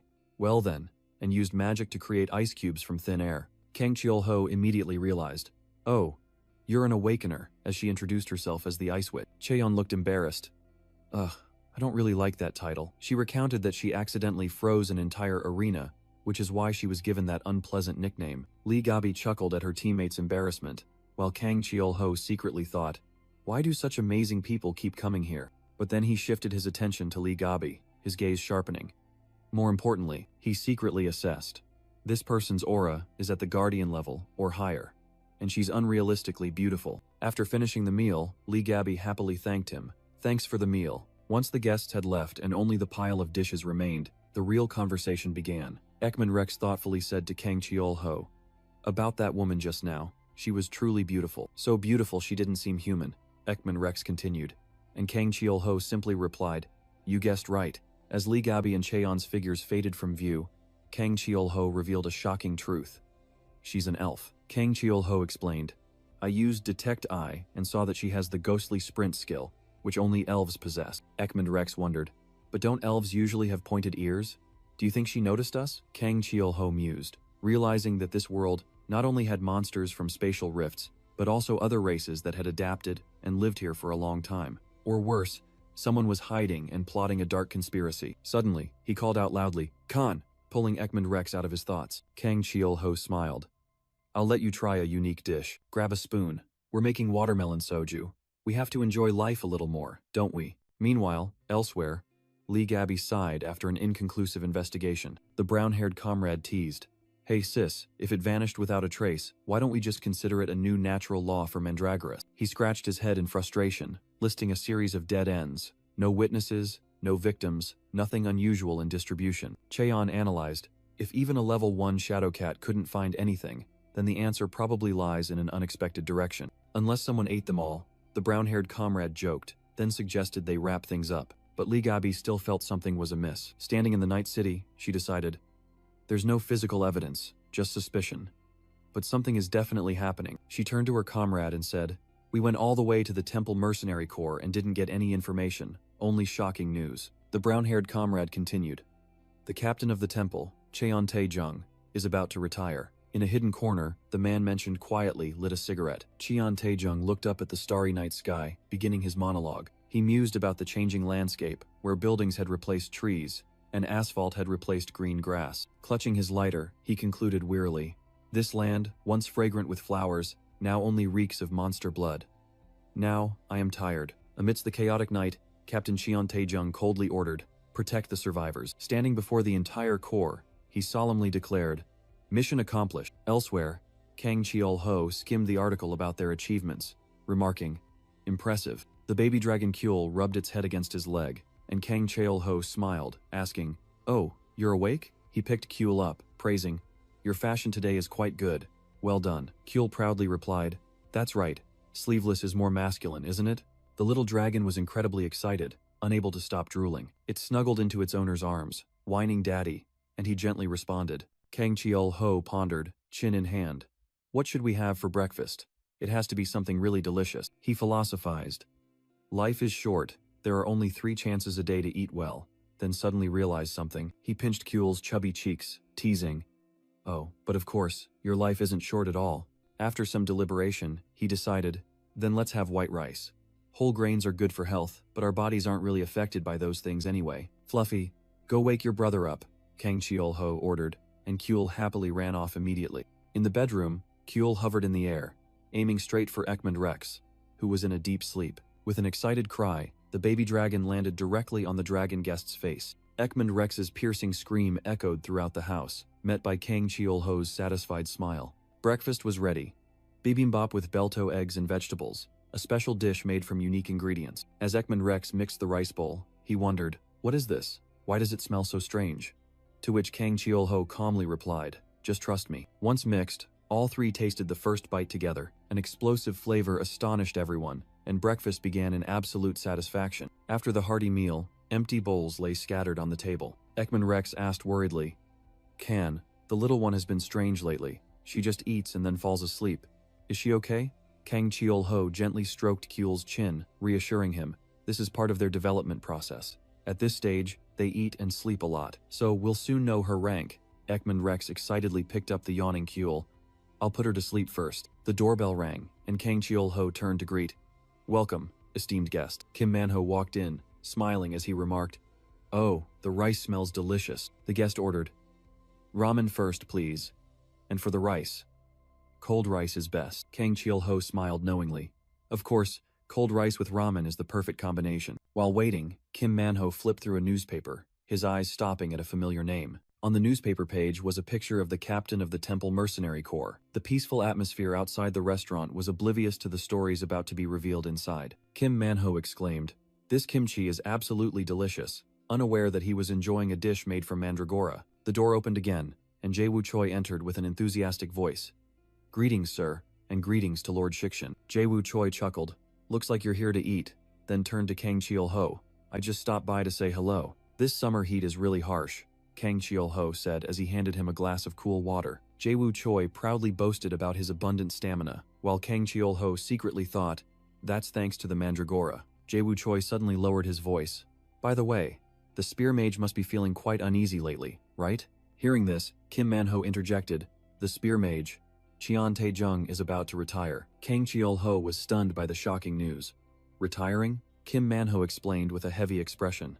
This matter is related to the Great Invasion at Seodaemon Gate 10 years ago. Kang Cheol-ho started to recount. That was Kim Sang-hoo's first mission, when 4 of the 5 guardians had fallen. The story revolves around Cheon Tae-jung, the head of the Temple Combat Unit, a level 3 awakener with power far exceeding the norm. He was an outstanding commander, the hero who saved everyone during the Great Invasion at Seodaemon Gate 10 years ago. At the same time, in the association office, Chairman Yu Jin-soo mused. I knew this day would come, but, hearing a knock, he allowed the guest to enter. Cheon Tae-jung entered, greeting. Long time no see, Mr. Chairman. In the quiet space of the office, the fateful conversation began. Do you really have to retire? Yu Jin-soo asked directly, and Cheon Tae-jung replied decisively, Yes, I must. Why? Yu Jin-soo questioned, receiving only a simple answer. Because it's time for me to retire. The chairman couldn't control his emotions, slamming the table and shouting, Don't you think it's too sudden? You're the one who built this core. I've always been by your side since the hardest days, Yu Jin-soo continued, his voice filled with anguish. Cheon Tae-jung slammed the cup onto the table, interrupting. Listen carefully, Mr. Chairman. No one does everything alone, he calmly explained. From now on, others will continue to bear the burden. Looking out at the sunset, the veteran warrior sighed. I'm tired. I finally want to put this burden down. Finishing his words, Cheon Tae-jung stood up and left, leaving a remark. We'll talk later. I'm busy. Yu Jin-soo stood silently in the room, his heart heavy. Sang-hoo. He must be in a lot of pain. Meanwhile, the successor had been decided. A promising young awakener named Kang Hyuk. As night fell, Cheon Tae-jung stood alone in the city, muttering, What a perfect day. In his mind, a past scolding echoed, You crazy bastard. Did you hear the word hope? On a deserted street, Cheon Tae-jung and Kim Sang-hoo stood facing each other in silence. Meanwhile, at a nearby restaurant, Kang Cheol-ho was meticulously preparing ingredients. The door opened, and Kim Sang-hoo wondered, There's a restaurant like this here? While Cheon Tae-jung confirmed, I told you so. Kim Sang-hoo politely asked the owner, Kang Cheol-ho. Hello, do you have a menu? Kang Cheol-ho replied, Today's meal is a Korean-style set meal, which surprised Kim Sang-hoo. The young owner turned to the older man. What do you think, sir? And secretly thought this person was probably around his age. Cheon Tae-jung sat down and asked directly, May I have a moment of your time? Are you busy? With a serene expression, he continued, No, I'm not busy anymore. Please, make yourself at home. Kang Cheol-ho smiled back. All right. Kim Sang-hoo unexpectedly interjected. Oh, I was just showing the way. Only this gentleman is staying. I'm busy, so I'll be leaving first. Cheon Tae-jung watched his juniors retreating back, saying apologetically, I'm sorry, he's still young and naive. But Kang Cheol-ho was surprised. What are you saying? He's a guardian. Lighting a cigarette, Cheon Tae-jung pondered. When did he grow up so much? He said apologetically. Oh dear, I'm sorry. Is smoking allowed here? But Kang Cheol-ho reassured him. There are no other customers right now, please feel free. The aroma rising from the rice cooker made Cheon Tae-jung exclaim. It smells so good, he explained. It's the smell of cooked rice. It's been so long since I've smelled this. Kang Cheol-ho thoughtfully repeated the guest's words. A nostalgic scent, indeed. Everyone has something to miss. Kang Cheol-ho thought to himself and decided, should I use that dish again this time? He began preparing a special dish. A rustic, simple soybean paste stew. He explained his recipe. I simmer it for a long time with just soybean paste and vegetables, no broth needed, creating a rich countryside flavor. Kang Cheol-ho skillfully prepared the side dishes, fried eggs, and grilled salted fish. A lavish traditional meal was served, with special ingredients from the dungeon world. Cheon Tae-jung took a deep breath, the aroma of the soybean paste stew evoking intense emotion. He carefully tasted the first spoonful of stew, the steam still rising. His taste buds exploded. Cheon Tae-jung froze, exclaiming, This is... A spoonful of fragrant, sticky white rice was brought up, blending with the taste of memories. It feels like home, Cheon Tae-jung said emotionally, the taste of his hometown flooding back after 30 years away. He began to recount the story from 30 years ago, the first day he set foot in Seoul. Kang Cheol-ho agreed. Indeed, time flies by in the blink of an eye. Cheon Tae-jung mused, recalling the moment he left his hometown, thinking he would return soon, never expecting it to be a struggle for survival. In the chaotic night, an indelible memory of a life-or-death battle resurfaced. The Great Evacuation era 30 years ago, and the final invasion 10 years ago, bloody milestones in history. Back then it was the evacuation era, Kang Cheol-ho confirmed, listening to the guest's story. Memories flooded back to the first day monsters appeared, tearing through the sky and spreading terror. Cities fell, the world was engulfed in flames, and countless lives perished. Qian Taejung recalled the fateful moment. At that time, I happened to pick up a sword and my power erupted. So, I led the survivors from my hometown to Seoul, because the strong must rise up. Taking a puff of his cigarette, he concluded, that was the beginning of the Temple Mercenary Corps, and when the world was rebuilt, the title Guardian was born from that. Qian Taejung began his story, speaking of a Korea that was now just the city of Seoul, shielded within an energy dome. He recalled the event 10 years ago, the day D-rank monsters flooded into the world. That was the final great invasion, and a young man was struggling to resist. The young man thought to himself, it's really strong. Facing the giant monster, he desperately realized, I'm no match for it alone. If this continues, I'll die. Extreme fear erupted in an internal scream. I don't want to die. Just then, a figure rushed in, blocking the fatal attack with a katana. The strange man placed his bloodied hand on the young man's, his voice steady. Wake up, kid. The young man trembled, astonished by the person who had just saved his life. He looked down at his hands, fear and the urge to flee consuming his mind, but the man said, it's moving forward in moments like these that defines who you truly are. If you're a coward, you'll spend your whole life running. What's your name? The man asked. And the young man replied, I am Kim Sang-hoo. So you're the newly appointed guardian, the man realized. But Kim Sang-hoo could only stammer a warning. Yes, sir, behind you. With the scar now etched over his eye, the swordsman said, watch closely, rookie. He faced the roaring monster charging towards him. Alone, a single slash was unleashed, radiating a brilliant light. The sword's path swept away all obstacles in its way. Amidst the rubble, Qian Taejung stood firm, declaring, this is the path we forge ourselves, he concluded with a proud smile. Kim Sang-hoo gasped softly as he realized something. In his combat attire, he stood under the night sky, determined to carry out one last mission for his senior. Looking down at the quiet residential area, he murmured, this place is beautiful, old man. He entered the forest, telling himself that this place must be absolutely safe, free of any monster, because this is where that person will come, where that person will rest. Kim Sang-hoo affirmed, for now, this is all I can do. I must ensure this zone of tranquility becomes a truly peaceful place. But then, a tear rolled down his cheek, and he gritted his teeth. Damn it. Collapsing to his knees, he bowed his head on his spear, desperately screaming in silence. Why? Why isn't there a single monster? Under the moonlight, helplessness enveloped him. I can't do anything for him. Meanwhile, elsewhere, Qian Taejung questioned himself. Do you have any regrets? Putting out his cigarette, he answered himself. Every day is a string of regrets. I had to become perfect, to protect someone, to survive. At least, to get through the day, he mused about his burden. We are not allowed to make mistakes, because our mistakes will cost others their lives. Kang Cheol-ho quietly observed, realizing, I thought his thoughts were quite naive, but it turns out, he learned that from this person. He understood, such an effort to become perfect would ultimately destroy a person. Yet he still trained an excellent successor generation. Kang Cheol-ho spoke up. I heard you're returning to your hometown. Cheon Taejung replied simply, yes. Cheon Taejung looked into the distance, empathizing. I think I can understand the time you've been through. I too have lived for everyone. As he was about to pull out his wallet to pay, Kang Cheol-ho spoke first. This meal is on the house. Cheon Taejung was surprised and received a respectful reply. Our restaurant always offers free meals to those returning to their hometowns. Kang Cheol-ho smiled, thinking to himself, what a strange restaurant. Thank you for the meal, Cheon Taejung said as he opened the door. Please continue to look after that stubborn fellow later. He paused for a moment, asserting, he's already a good guardian. With a satisfied smile, Cheon Taejung proudly reiterated, yes, he has become an excellent guardian. I see him as my son. He hesitated, then turned away. Never mind. Standing outside the restaurant, Cheon Taejung smiled. It was a pleasant time, sir. The lone hero's silhouette strode down the empty street, the moon shining brightly tonight. Watching from the shop door, Kang Cheol-ho mused. Yes, old soldiers don't die, but they just fade away.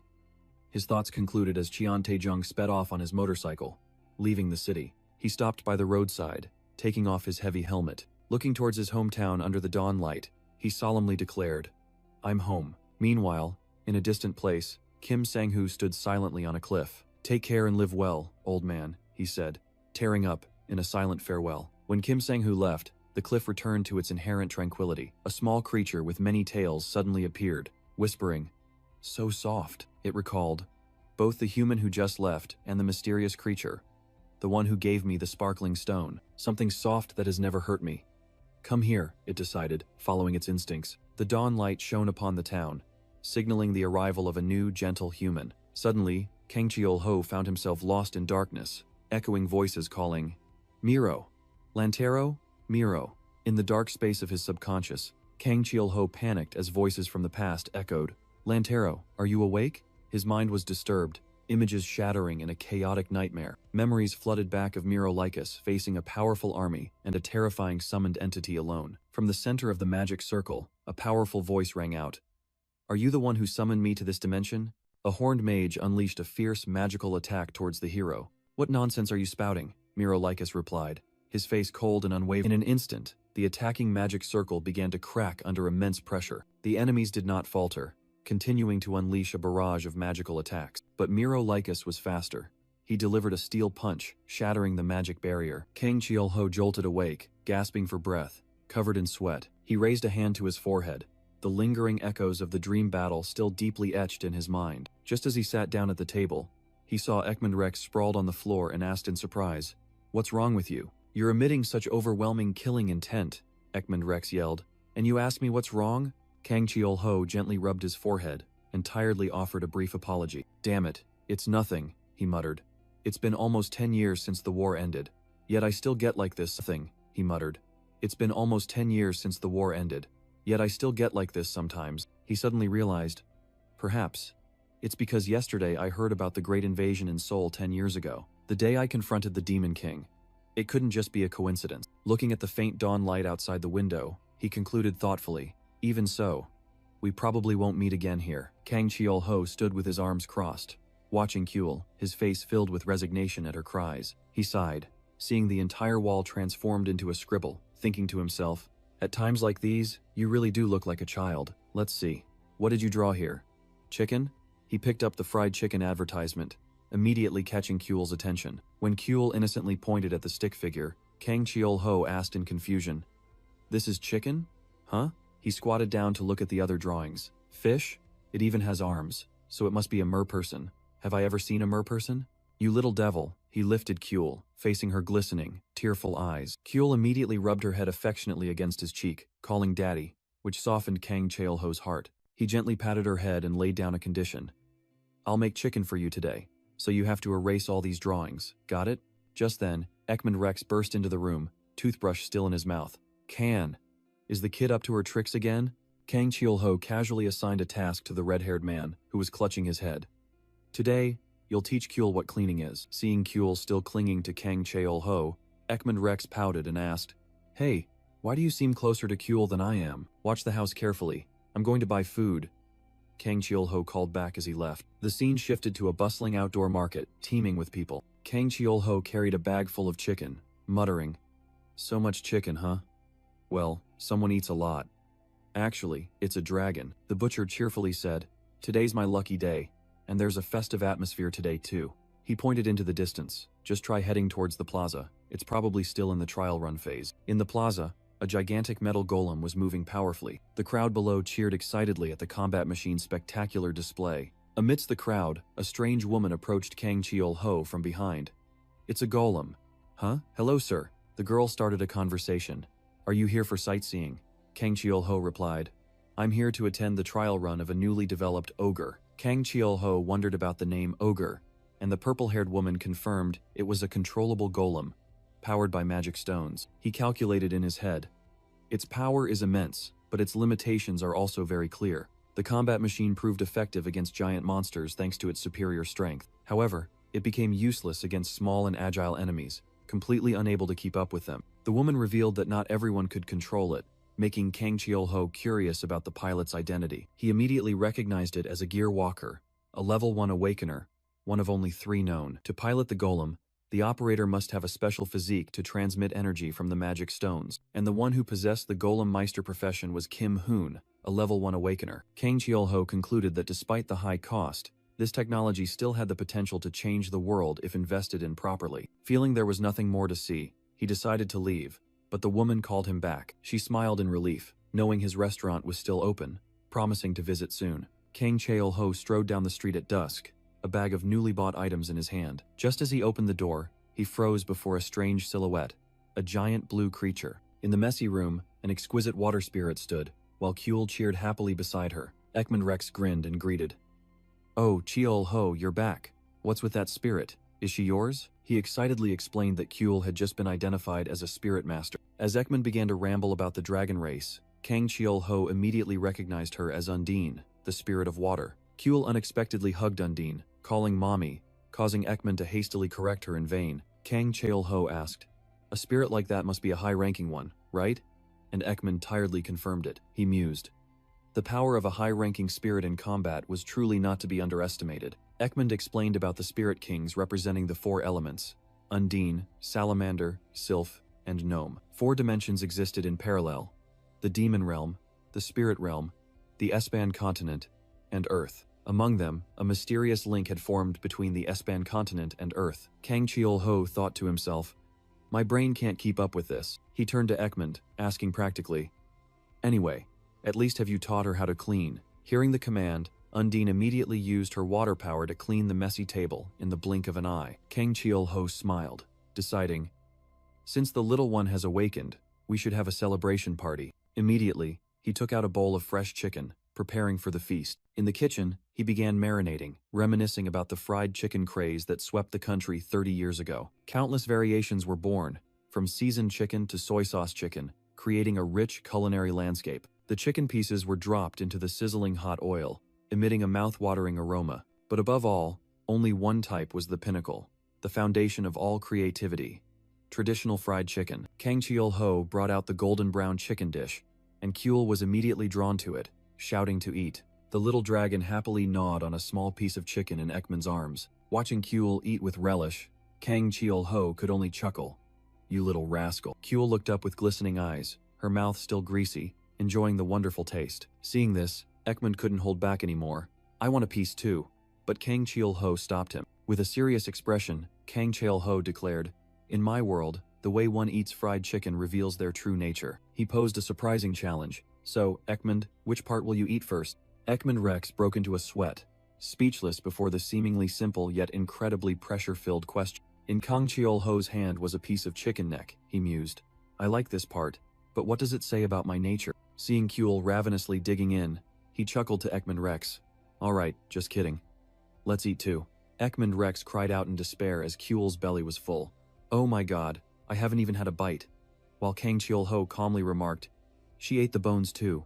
Normally it would be soju, but with chicken, you absolutely need beer," Kang Cheol Ho declared, placing a bottle of beer on the table. The two clinked their glasses in a cheerful atmosphere. "We worked hard today." Ekman Rex bit into a crispy piece of chicken, unable to hide his satisfaction. So delicious." Immediately after, he astonishingly held up a perfectly clean bone. "How can you debone it so cleanly?" Kang Cheol Ho burst out laughing at the dragon guest's expression.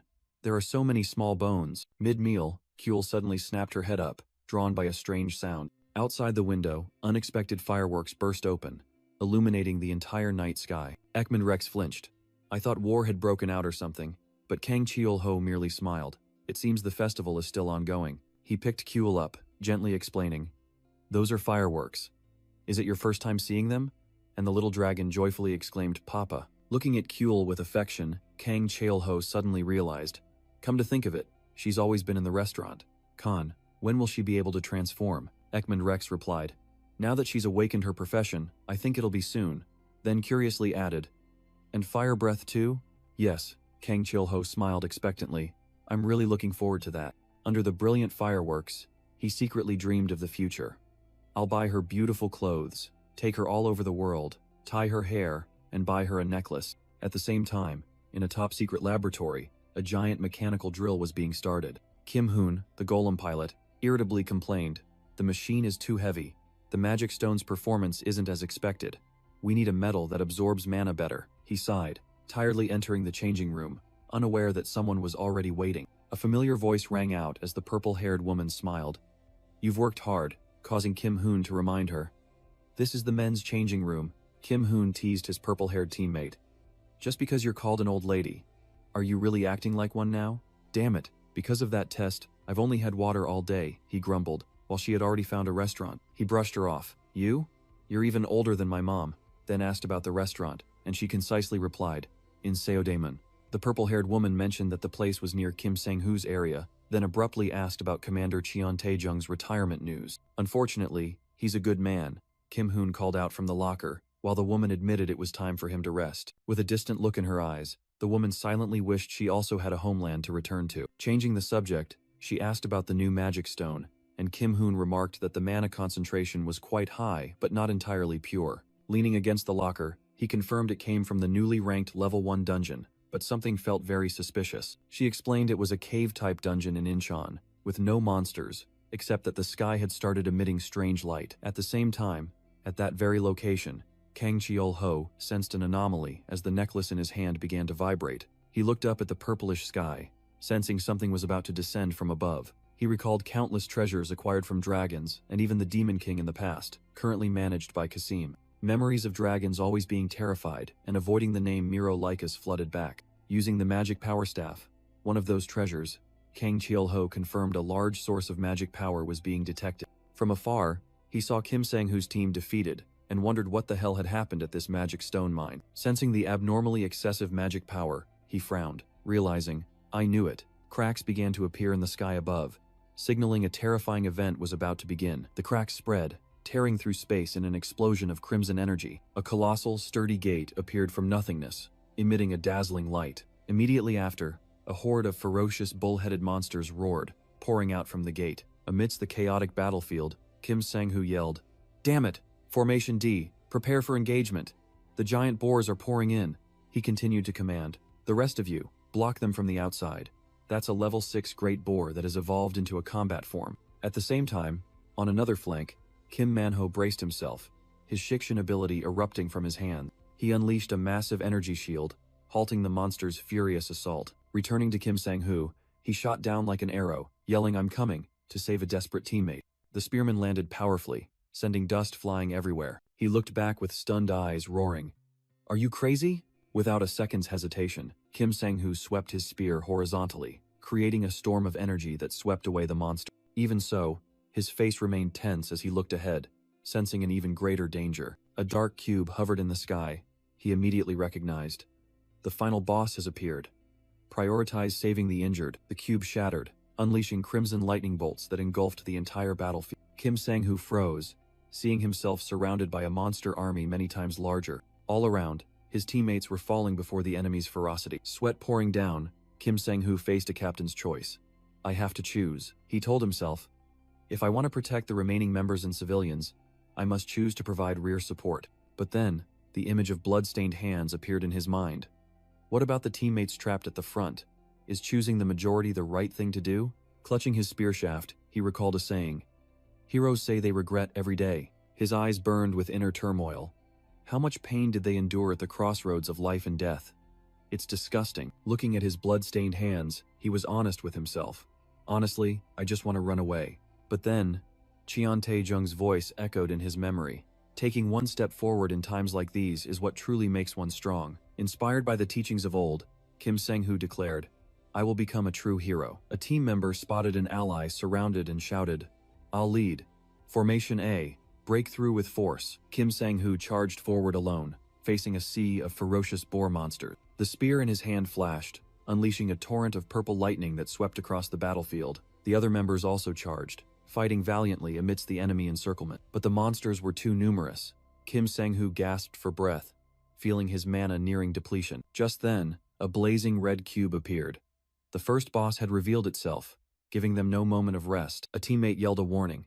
"Captain, the kingpin is charging. My teammates are behind me," Kim Sang-hoo muttered, standing firm as a rock to block the attack. He gritted his teeth, gripping his spear tightly. "They keep coming. I'll crush them." With a roar, he poured all his remaining strength, determined to clear a path. "I'll clear the way." He soared from above, plunging his lightning spear directly into the giant monster's head. A destructive vortex of purple energy erupted, tearing apart everything in sight. At the eye of the storm, Kim Sang-hoo stood tall. The battlefield had been cleared. His eyes now glowed purple, his face stained with blood but full of power. "My power, it's overflowing." He realized with astonishment that he had surpassed his limits. He turned to command, "No time for this. Treat the wounded." But a teammate stammered, interrupting, "Captain." From the gate, a terrified voice cried out, "Another kingpin is coming out." As a colossal, shadowy boar head emerged from the gate, Kim Sang-hoo spun around, eyes wide, frozen in disbelief at the incredible sight. Despair was quickly replaced by the captain's resolve. He growled, "Damn it, prepare for full defense. Retreat to the rear when I give the signal." The second boss, the Kingpin, let out an earth-shattering roar. A team member despaired. "We just need to hold out. Reinforcements will come." But his eyes shattered in panic. "How long can we hold out?" Suddenly, a figure appeared in midair, carrying a mysterious blue energy. The stranger turned, his sharp gaze locking onto the horde of monsters. Kim Sang-hoo's teammates were stunned by this unbelievable intervention. In a flash, the boar monsters were engulfed by the energy. In just an instant, they vanished without a trace. Kim Sang-hoo stood frozen amidst the battlefield, whispering, "What the?" The monsters had completely evaporated, leaving only scattered black fragments falling from the sky. He rushed to his teammate. "Manhwa, can you get up?" Kim Manhwa was helped up, responding confusedly, "I'm fine. Aside from the burns, I'm okay." Kim Sang-hoo gripped his arm, ordering, "We need to retreat now. Let's get out of this dungeon quickly." He helped his teammate escape. Even so, Kim Sang-hoo couldn't help but look back, trying to comprehend what had just happened. Elsewhere, on a high rock outcrop, the mysterious intervener looked down, wondering, what the hell just happened? He suddenly recalled someone's instruction. "That reckless one, please continue to look after him." Sitting on the cliff, he mused, "Consider this the price for saving your lives today." Meanwhile, Kim Sang-hoo turned to question Kim Manhwa. "More importantly, you said you were level 2. The mysterious figure smiled.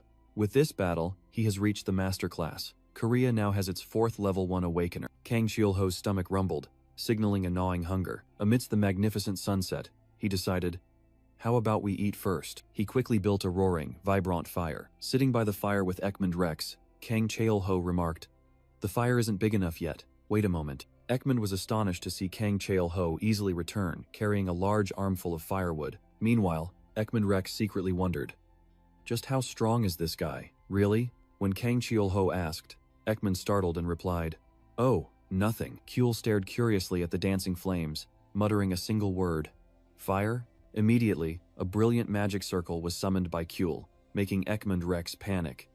"Kyul, what are you doing?" From the circle, a beautiful water spirit appeared, extinguishing the fire with a cool rain. Kang Cheol-ho sighed in exasperation. "I'll go get more firewood." Finally, the feast of grilled king boarbelly was lavishly laid out. Ekman Rex eagerly reached for a piece, but Kang Cheol-ho stopped him. "Wait." He skillfully wrapped the meat with vegetables, explaining, "This is called a meat wrap."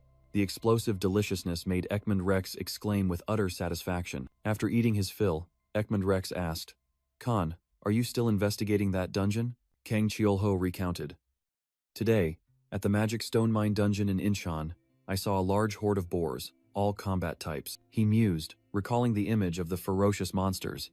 They've become incredibly aggressive in just a few days. But when the spatial rift opened, Kang Cheol-ho revealed that wasn't the energy of the Espan continent. He put forth a terrifying hypothesis.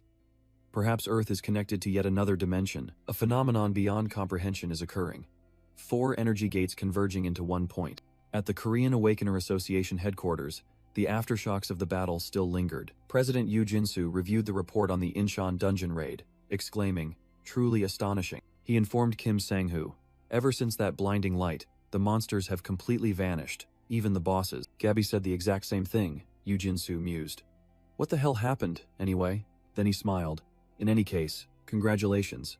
You've reached the realm of a job master, and are about to become Korea's 4th level 1 awakener." Kim Sang-hoo asked a very practical question. "That's good news. Does my salary increase too?" And received an affirmative answer. He sighed. "But what's the point if I don't have time to spend it?" Refusing the offer of leave, he only requested, "Please just make sure my team gets their rewards." When asked about his new profession, Kim Sang-hoo stated firmly, "Yes, I've chosen Steelheart." The Steelheart ability grants its owner 2 lives along with a dramatically increased defense. Once mastered, his entire body will become as hard as steel. He recalled the life or death moment facing the giant monster, determined not to let his teammates risk themselves like that again. Yoo Jin-soo nodded. "A wise choice. Go rest. Gabi is already handling the mine investigation." "I was just about to head back, old man." Kim Sang-hoo stood up, responding to the president's reminder with a jest. In the elevator, he fell into thought. That light held no malice. On the contrary, it gave me a warm feeling. Memories of the Belto incident flooded back, and he wondered, is this a mysterious force, or is someone helping us? He connected the events. the Belto incident, and the Magic Stone Mine. Their commonality is an unprecedented power. Looking out at the night sky, he could only hope. For now, we can only pray that power never turns against us. The scene shifted abruptly. A barbecue party with soju was already laid out by a cozy fire. At the table, soju was poured, signaling a long night of heartfelt conversation. Ekman Rex raised his glass, calling out, "Chiolho." By the flickering fire, he asked curiously, "Is the Demon King strong?" Kang Chiolho took a sip of wine, casually replying, "Oh, of course, he's incredible, but I'm stronger." As the flames flared, the next question was posed. "Do you hate the Demon King?" And the answer was a confession. "There was a time when I did." Memories flooded back. Kang Chiolho recounted. "The people who helped me when I first arrived in that world were all slaughtered by the Demon King's army." He reminisced about the bloody years of war, where blood washed away blood. By the time the war ended, not a single friend remained by his side. His eyes burned with deep hatred. "I hated the Demon King." He recalled the moment someone performed a summoning ritual, calling out King of the World. A winged entity carrying a giant scythe appeared, coldly asking, "Was it you who summoned me to this dimension?" Those were the words of the Demon King, the one he once hated. Returning to reality, Kang Chiolho revealed a shocking truth. That day, the Demon King said he was also summoned by someone. Ekman Rex was stunned, and Kang Chiolho affirmed, "Literally summoned. Someone called him to the Espan continent. And someone also summoned me," he explained, leaving Ekman Rex astonished. To the question, "So how did you get back?" Kang Chiolho simply remained silent. He sank back into his memories of 10 long years wandering through the desolate world, searching for a way home. In the midst of despair, a spatial rift opened, revealing familiar modern buildings. "I returned home through that path," he concluded his story. "Hard to believe, right? But it's the truth." Ekman Rex looked directly at his friend, his gaze firm. "I believe you." Ekman Rex looked directly at his friend, his gaze firm. "I believe you, Chiolho. You've been through a lot," Ekman said sympathetically as Kang Chiolho stood up, lost in memories. He only replied with a tired smile, "Not really." Both raised their glasses. Kang Chiolho began to open up. "Yes, I still hate the Demon King, but at the same time, I pity him. Being thrown into an unfamiliar world is an unbearable loneliness." Sleep dragged him back to the dark past. Miro Lycas. "I often have nightmares. They're usually about the war. Watching loved ones die, it hurts so much. It feels like nails are hammered into my heart every day." He recalled the moment he held his fallen comrade's body. Desperate screams echoed in his mind. "Those nails are huge, and they hurt terribly. I had to rely on other things to survive, like alcohol. If I was drunk, at least, I could sleep." Looking down at the girl who had sacrificed herself in his arms, he told himself, "If I weren't strong enough, I would have gone mad long ago. Or perhaps, I already am mad?" Kang Chiolho woke with a start, drenched in sweat. "Another nightmare," he panted, then felt a warmth on his chest. "Huh?" On his chest, Kuel was curled up, sleeping soundly, soft snores emanating. The tension on his face gradually melted away as he looked at the small creature. "Ah, when did I roll over here and fall asleep?" he wondered, gently patting Kuel. He glanced over, seeing Ekman Rex sound asleep in an odd posture. And he's sleeping in another strange position. A gentle smile appeared on his lips. Just a normal morning. Kang Chiolho walked down the stairs, ready for a new day. As he stepped outside, a surprising voice rang out. "Young man." Kang Chiolho was surprised when an old woman called out to him. He asked, "Do you mean me?" The old woman asked for directions to the Arirang Express, making Kang Chiolho respond in confusion. "Huh?" He pondered about the strange train, while the old woman worried because no one knew the way. Muttering in despair, the old woman turned and walked away, leaving Kang Chiolho watching her go. Stepping inside, he still wondered about the Arirang Express and the strange encounter. Shaking off his wandering thoughts, Kang Chiolho decided it was time to open the shop. The restaurant space was quiet, ready for a new day. He began his preparations, carefully wiping down the sharp kitchen knife. Every corner of the bar was meticulously cleaned, reflecting the morning Sunday. The door opened, and a regular customer in a smart suit walked in. "Boss, good morning." The customer sat down at the counter, cheerfully asking about today's menu. "Still preparing, so I can make a simple fried rice," Kang Chiolho replied, and the customer was satisfied. Suddenly, the first drops of seasonal rain began to fall outside the window. The customer looked outside, calmly remarking, "It seems the rainy season has truly begun." Lost in cooking, Kang Chiolho muttered about a busy day ahead. As the fried rice was served, the customer suddenly remembered that Arirang Granny has been lingering around here lately. Hearing the strange name, Kang Chiolho asked again, and the customer began to explain about a woman who collects scrap. "She's not quite lucid," the customer said, and Kang Cheol-ho confirmed he had met the old woman earlier. He recounted the question about the Arirang Express, but the customer just shook his head. "No one knows." Looking at the plate of rice, the customer mused about the past, about the losses that had left many unable to recover. The customer left in the rain, leaving behind advice. "It's best to just leave things as they are." Kang Cheol-ho watched him go, silently thinking about a world in a tumultuous period of change. The silhouette of the past warrior, Mirolikas, overlapped his current image, a reminder that this world was built on scars. He realized that from the old woman to the customers, all were carrying their own emotional wounds. The next morning, Kang Cheol-ho started a new day as usual in the bathroom. Suddenly, a noisy sound made him rush outside to investigate. Before him was the sight of Ekman Rex enthusiastically cheering for Kuel, the baby dragon radiating a stream of emerald energy. The energy flickered out. Kuel spread her arms innocently while both men sighed, assuming the transformation attempt had failed. "Does transforming also require a trick?"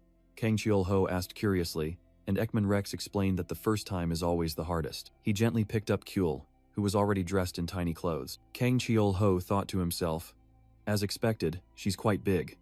When she fully transforms, she'll probably be about 5 years old." Just then, Kuel unexpectedly glowed again, stunning both men. Light enveloped her small body, and her clothes began to tear apart. Amidst the fragments of energy, Kuel appeared in the form of an adorable white-haired girl. Kang Cheol-ho was utterly speechless at this miraculous sight. The little girl toddled forward, extending her small hands towards him and babbling, "Bappa, Bappa." Her tiny bare feet took their first steps on the floor. He gently lifted her chin, meeting her clear, determined gaze. Kuel flashed a radiant smile, revealing her cute fangs, and happily called out, "Bappa." Kang Cheol-ho was still bewildered by Kuel's adorable human form. Ekman Rex cheered joyfully, lifting Kuel up. Kuel succeeded. He proudly boasted, "She's never even been outside, and she's already transformed. Truly my little sister." Kang Cheol-ho immediately assigned, "You find clothes for Kuel to wear, I'll prepare the food." At the same time, outside, it began to pour rain. A white curtain of rain enveloped the deserted alley in front of the restaurant. The regular customer, having just left, muttered, "It keeps raining, and I have a little tenderloin left. I'll make sweet and sour pork." Kang Cheol-ho stepped out onto the porch, suddenly stopping when he saw a figure. A strange old woman approached, greeted him, and asked to shelter from the rain for a moment. Although invited inside, the old woman refused. "It's all right. When it rains, I have to hurry." Kang Cheol-ho thought to himself, "This old woman's voice is completely different from before." The old woman turned away, her eyes sharp, showing no sign of confusion. Seeing this, he offered his umbrella to her. "At least, please use this." The old woman thanked him, then suddenly asked, "Oh, do you sell black bean noodles?" Kang Cheol-ho turned back inside, replying, "Currently, I don't have the ingredients. Let me check." He stood silently in the kitchen, his gaze thoughtful, directed towards the door. In the distance, the old woman's back, pushing a cart, gradually disappeared into the rain. "How strange," Kang Cheol-ho muttered as he watched the figure disappear into the distance. The rain continued unabated. A warning appeared. "The rainy season is prolonged. Beware of water monster." The radio blared, explaining that the water monster Kelpie becomes many times stronger when it rains. "Boss!" Kim Hoon slammed his beer glass onto the table, shattering the silence. Slumped over the table, the young pilot, drunk, asked Kang Cheol-ho, "How do I impress a girl? Before I was summoned to another world, I only had one fleeting romance," Kim Hoon confessed in his drunken state. He recalled 2 years ago, when a hidden boss appeared and Lee Gabby saved his life, making him realize that his ideal type was a strong woman. "Strong women are so captivating," he mumbled. "They're cool, they're beautiful." And Kang Cheol-ho quietly replied, "I understand, because I was once like that too." Kang Cheol-ho thought to himself, his gaze distant. For a moment, the image of Miro appeared, the strongest, gentlest, and most beautiful woman in his memories. Back in reality, Kim Hoon continued his one-sided love story. "Since then, I've secretly loved her, but she's too sharp." "Are you talking about the person who was with you last time?" Kang Cheol-ho asked, making Kim Hoon jump and vehemently deny. "She's more like my mom. I like women who treat me roughly." He shivered, imagining Lee Gabby getting angry and threatening to tear him apart if he kept following her. Then when I asked her who her ideal type was, she said it was Kim Sang-hoo. Kim Hoon slumped onto the table in despair. Kang Cheol-ho just smiled faintly in relief. "This is an absolute secret, you know." "Boss, another glass of beer, please." Kim Hoon lifted his head, just as the radio news caught both their attention. Construction at the Resting Place Memorial in northern Seodaemun is underway. Kang Cheol-ho froze, his eyes sharpening. "What is the resting place memorial?" he asked. Kim Hoon replied, "Ah, it's a cemetery for victims from the past." He further explained that because too many people died and their bodies couldn't be recovered, they were cremated and their names engraved on a communal tomb. Kang Cheol-ho nodded, his face thoughtful as he understood the situation. Just then, the restaurant door opened. A figure stepped in and greeted. "Welcome." Kim Hoon staggered in, smiling as he recognized the familiar place. Suddenly, a thunderous slap landed. Lee Yuna grabbed him by the collar, her eyes blazing. "Drinking again, you bastard." She dragged the drunkard away, ignoring his mumbling, and said, "Stop making a scene and come with me." Her eyes were still blazing with anger. Being dragged away, Kim Hoon still tried to turn back and thank him, leaving Kang Cheol-ho to watch with a sympathetic gaze. Under the pouring rain, Lee Yuna held an umbrella for both of them. Impatiently, she created an energy field to silence him, making Kang Cheol-ho secretly wonder, "Is that the Blade Queen?" Once they were out of sight, Kang Cheol-ho began cleaning up, his mind full of questions. He recalled the girl's words. Kelpie have appeared in the city center. They are especially ferocious. Looking out at the rainy night, an ominous premonition crept into his mind. The rain still poured outside the window, washing over the city. In the kitchen, a small sound echoed. Kyul was trying to open the refrigerator. "This child is down here to steal ingredients again." Kang Cheol-ho smiled, gently picking her up. Kyul giggled, calling Papa, her small dragon tail wagging behind her. The little girl suddenly grew pensive. Someday Kyul will return to the Espan continent too, but then she immediately brightened up, proudly pointing at her tail. Kang Cheol-ho hugged her tightly, silently vowing to create many beautiful memories until that day. Suddenly, the sound of the front door opening made him jump and turn around. Kang Cheol-ho instructed Kyul to stay quiet, blaming himself for letting his guard down. An elderly woman walked in, and Kang Cheol-ho breathed a sigh of relief as he recognized the regular customer. The elderly woman asked about the black bean noodles, and Kang Cheol-ho invited her in, saying it would take a little while. Noticing that the elderly woman's tone and demeanor were completely different from last time, Kang Cheol-ho began to grow suspicious. He quietly activated his detect eye to check. The results showed the elderly woman was 100% a civilian, not an awakener, but her status was amnesia. He thought bitterly of the shattered souls after the tragedy, wounds that even otherworldly magic couldn't heal. If it were possible, perhaps he himself wouldn't be having nightmares every night. Deciding to use his cooking skills to comfort her, he went into the kitchen, not expecting the elderly woman to suddenly cry out in surprise. Kyul's clear eyes looked up, full of curiosity. The little dragon girl had stepped out on her own with an innocent expression. The elderly guest was stunned, unable to believe her eyes. To her astonishment,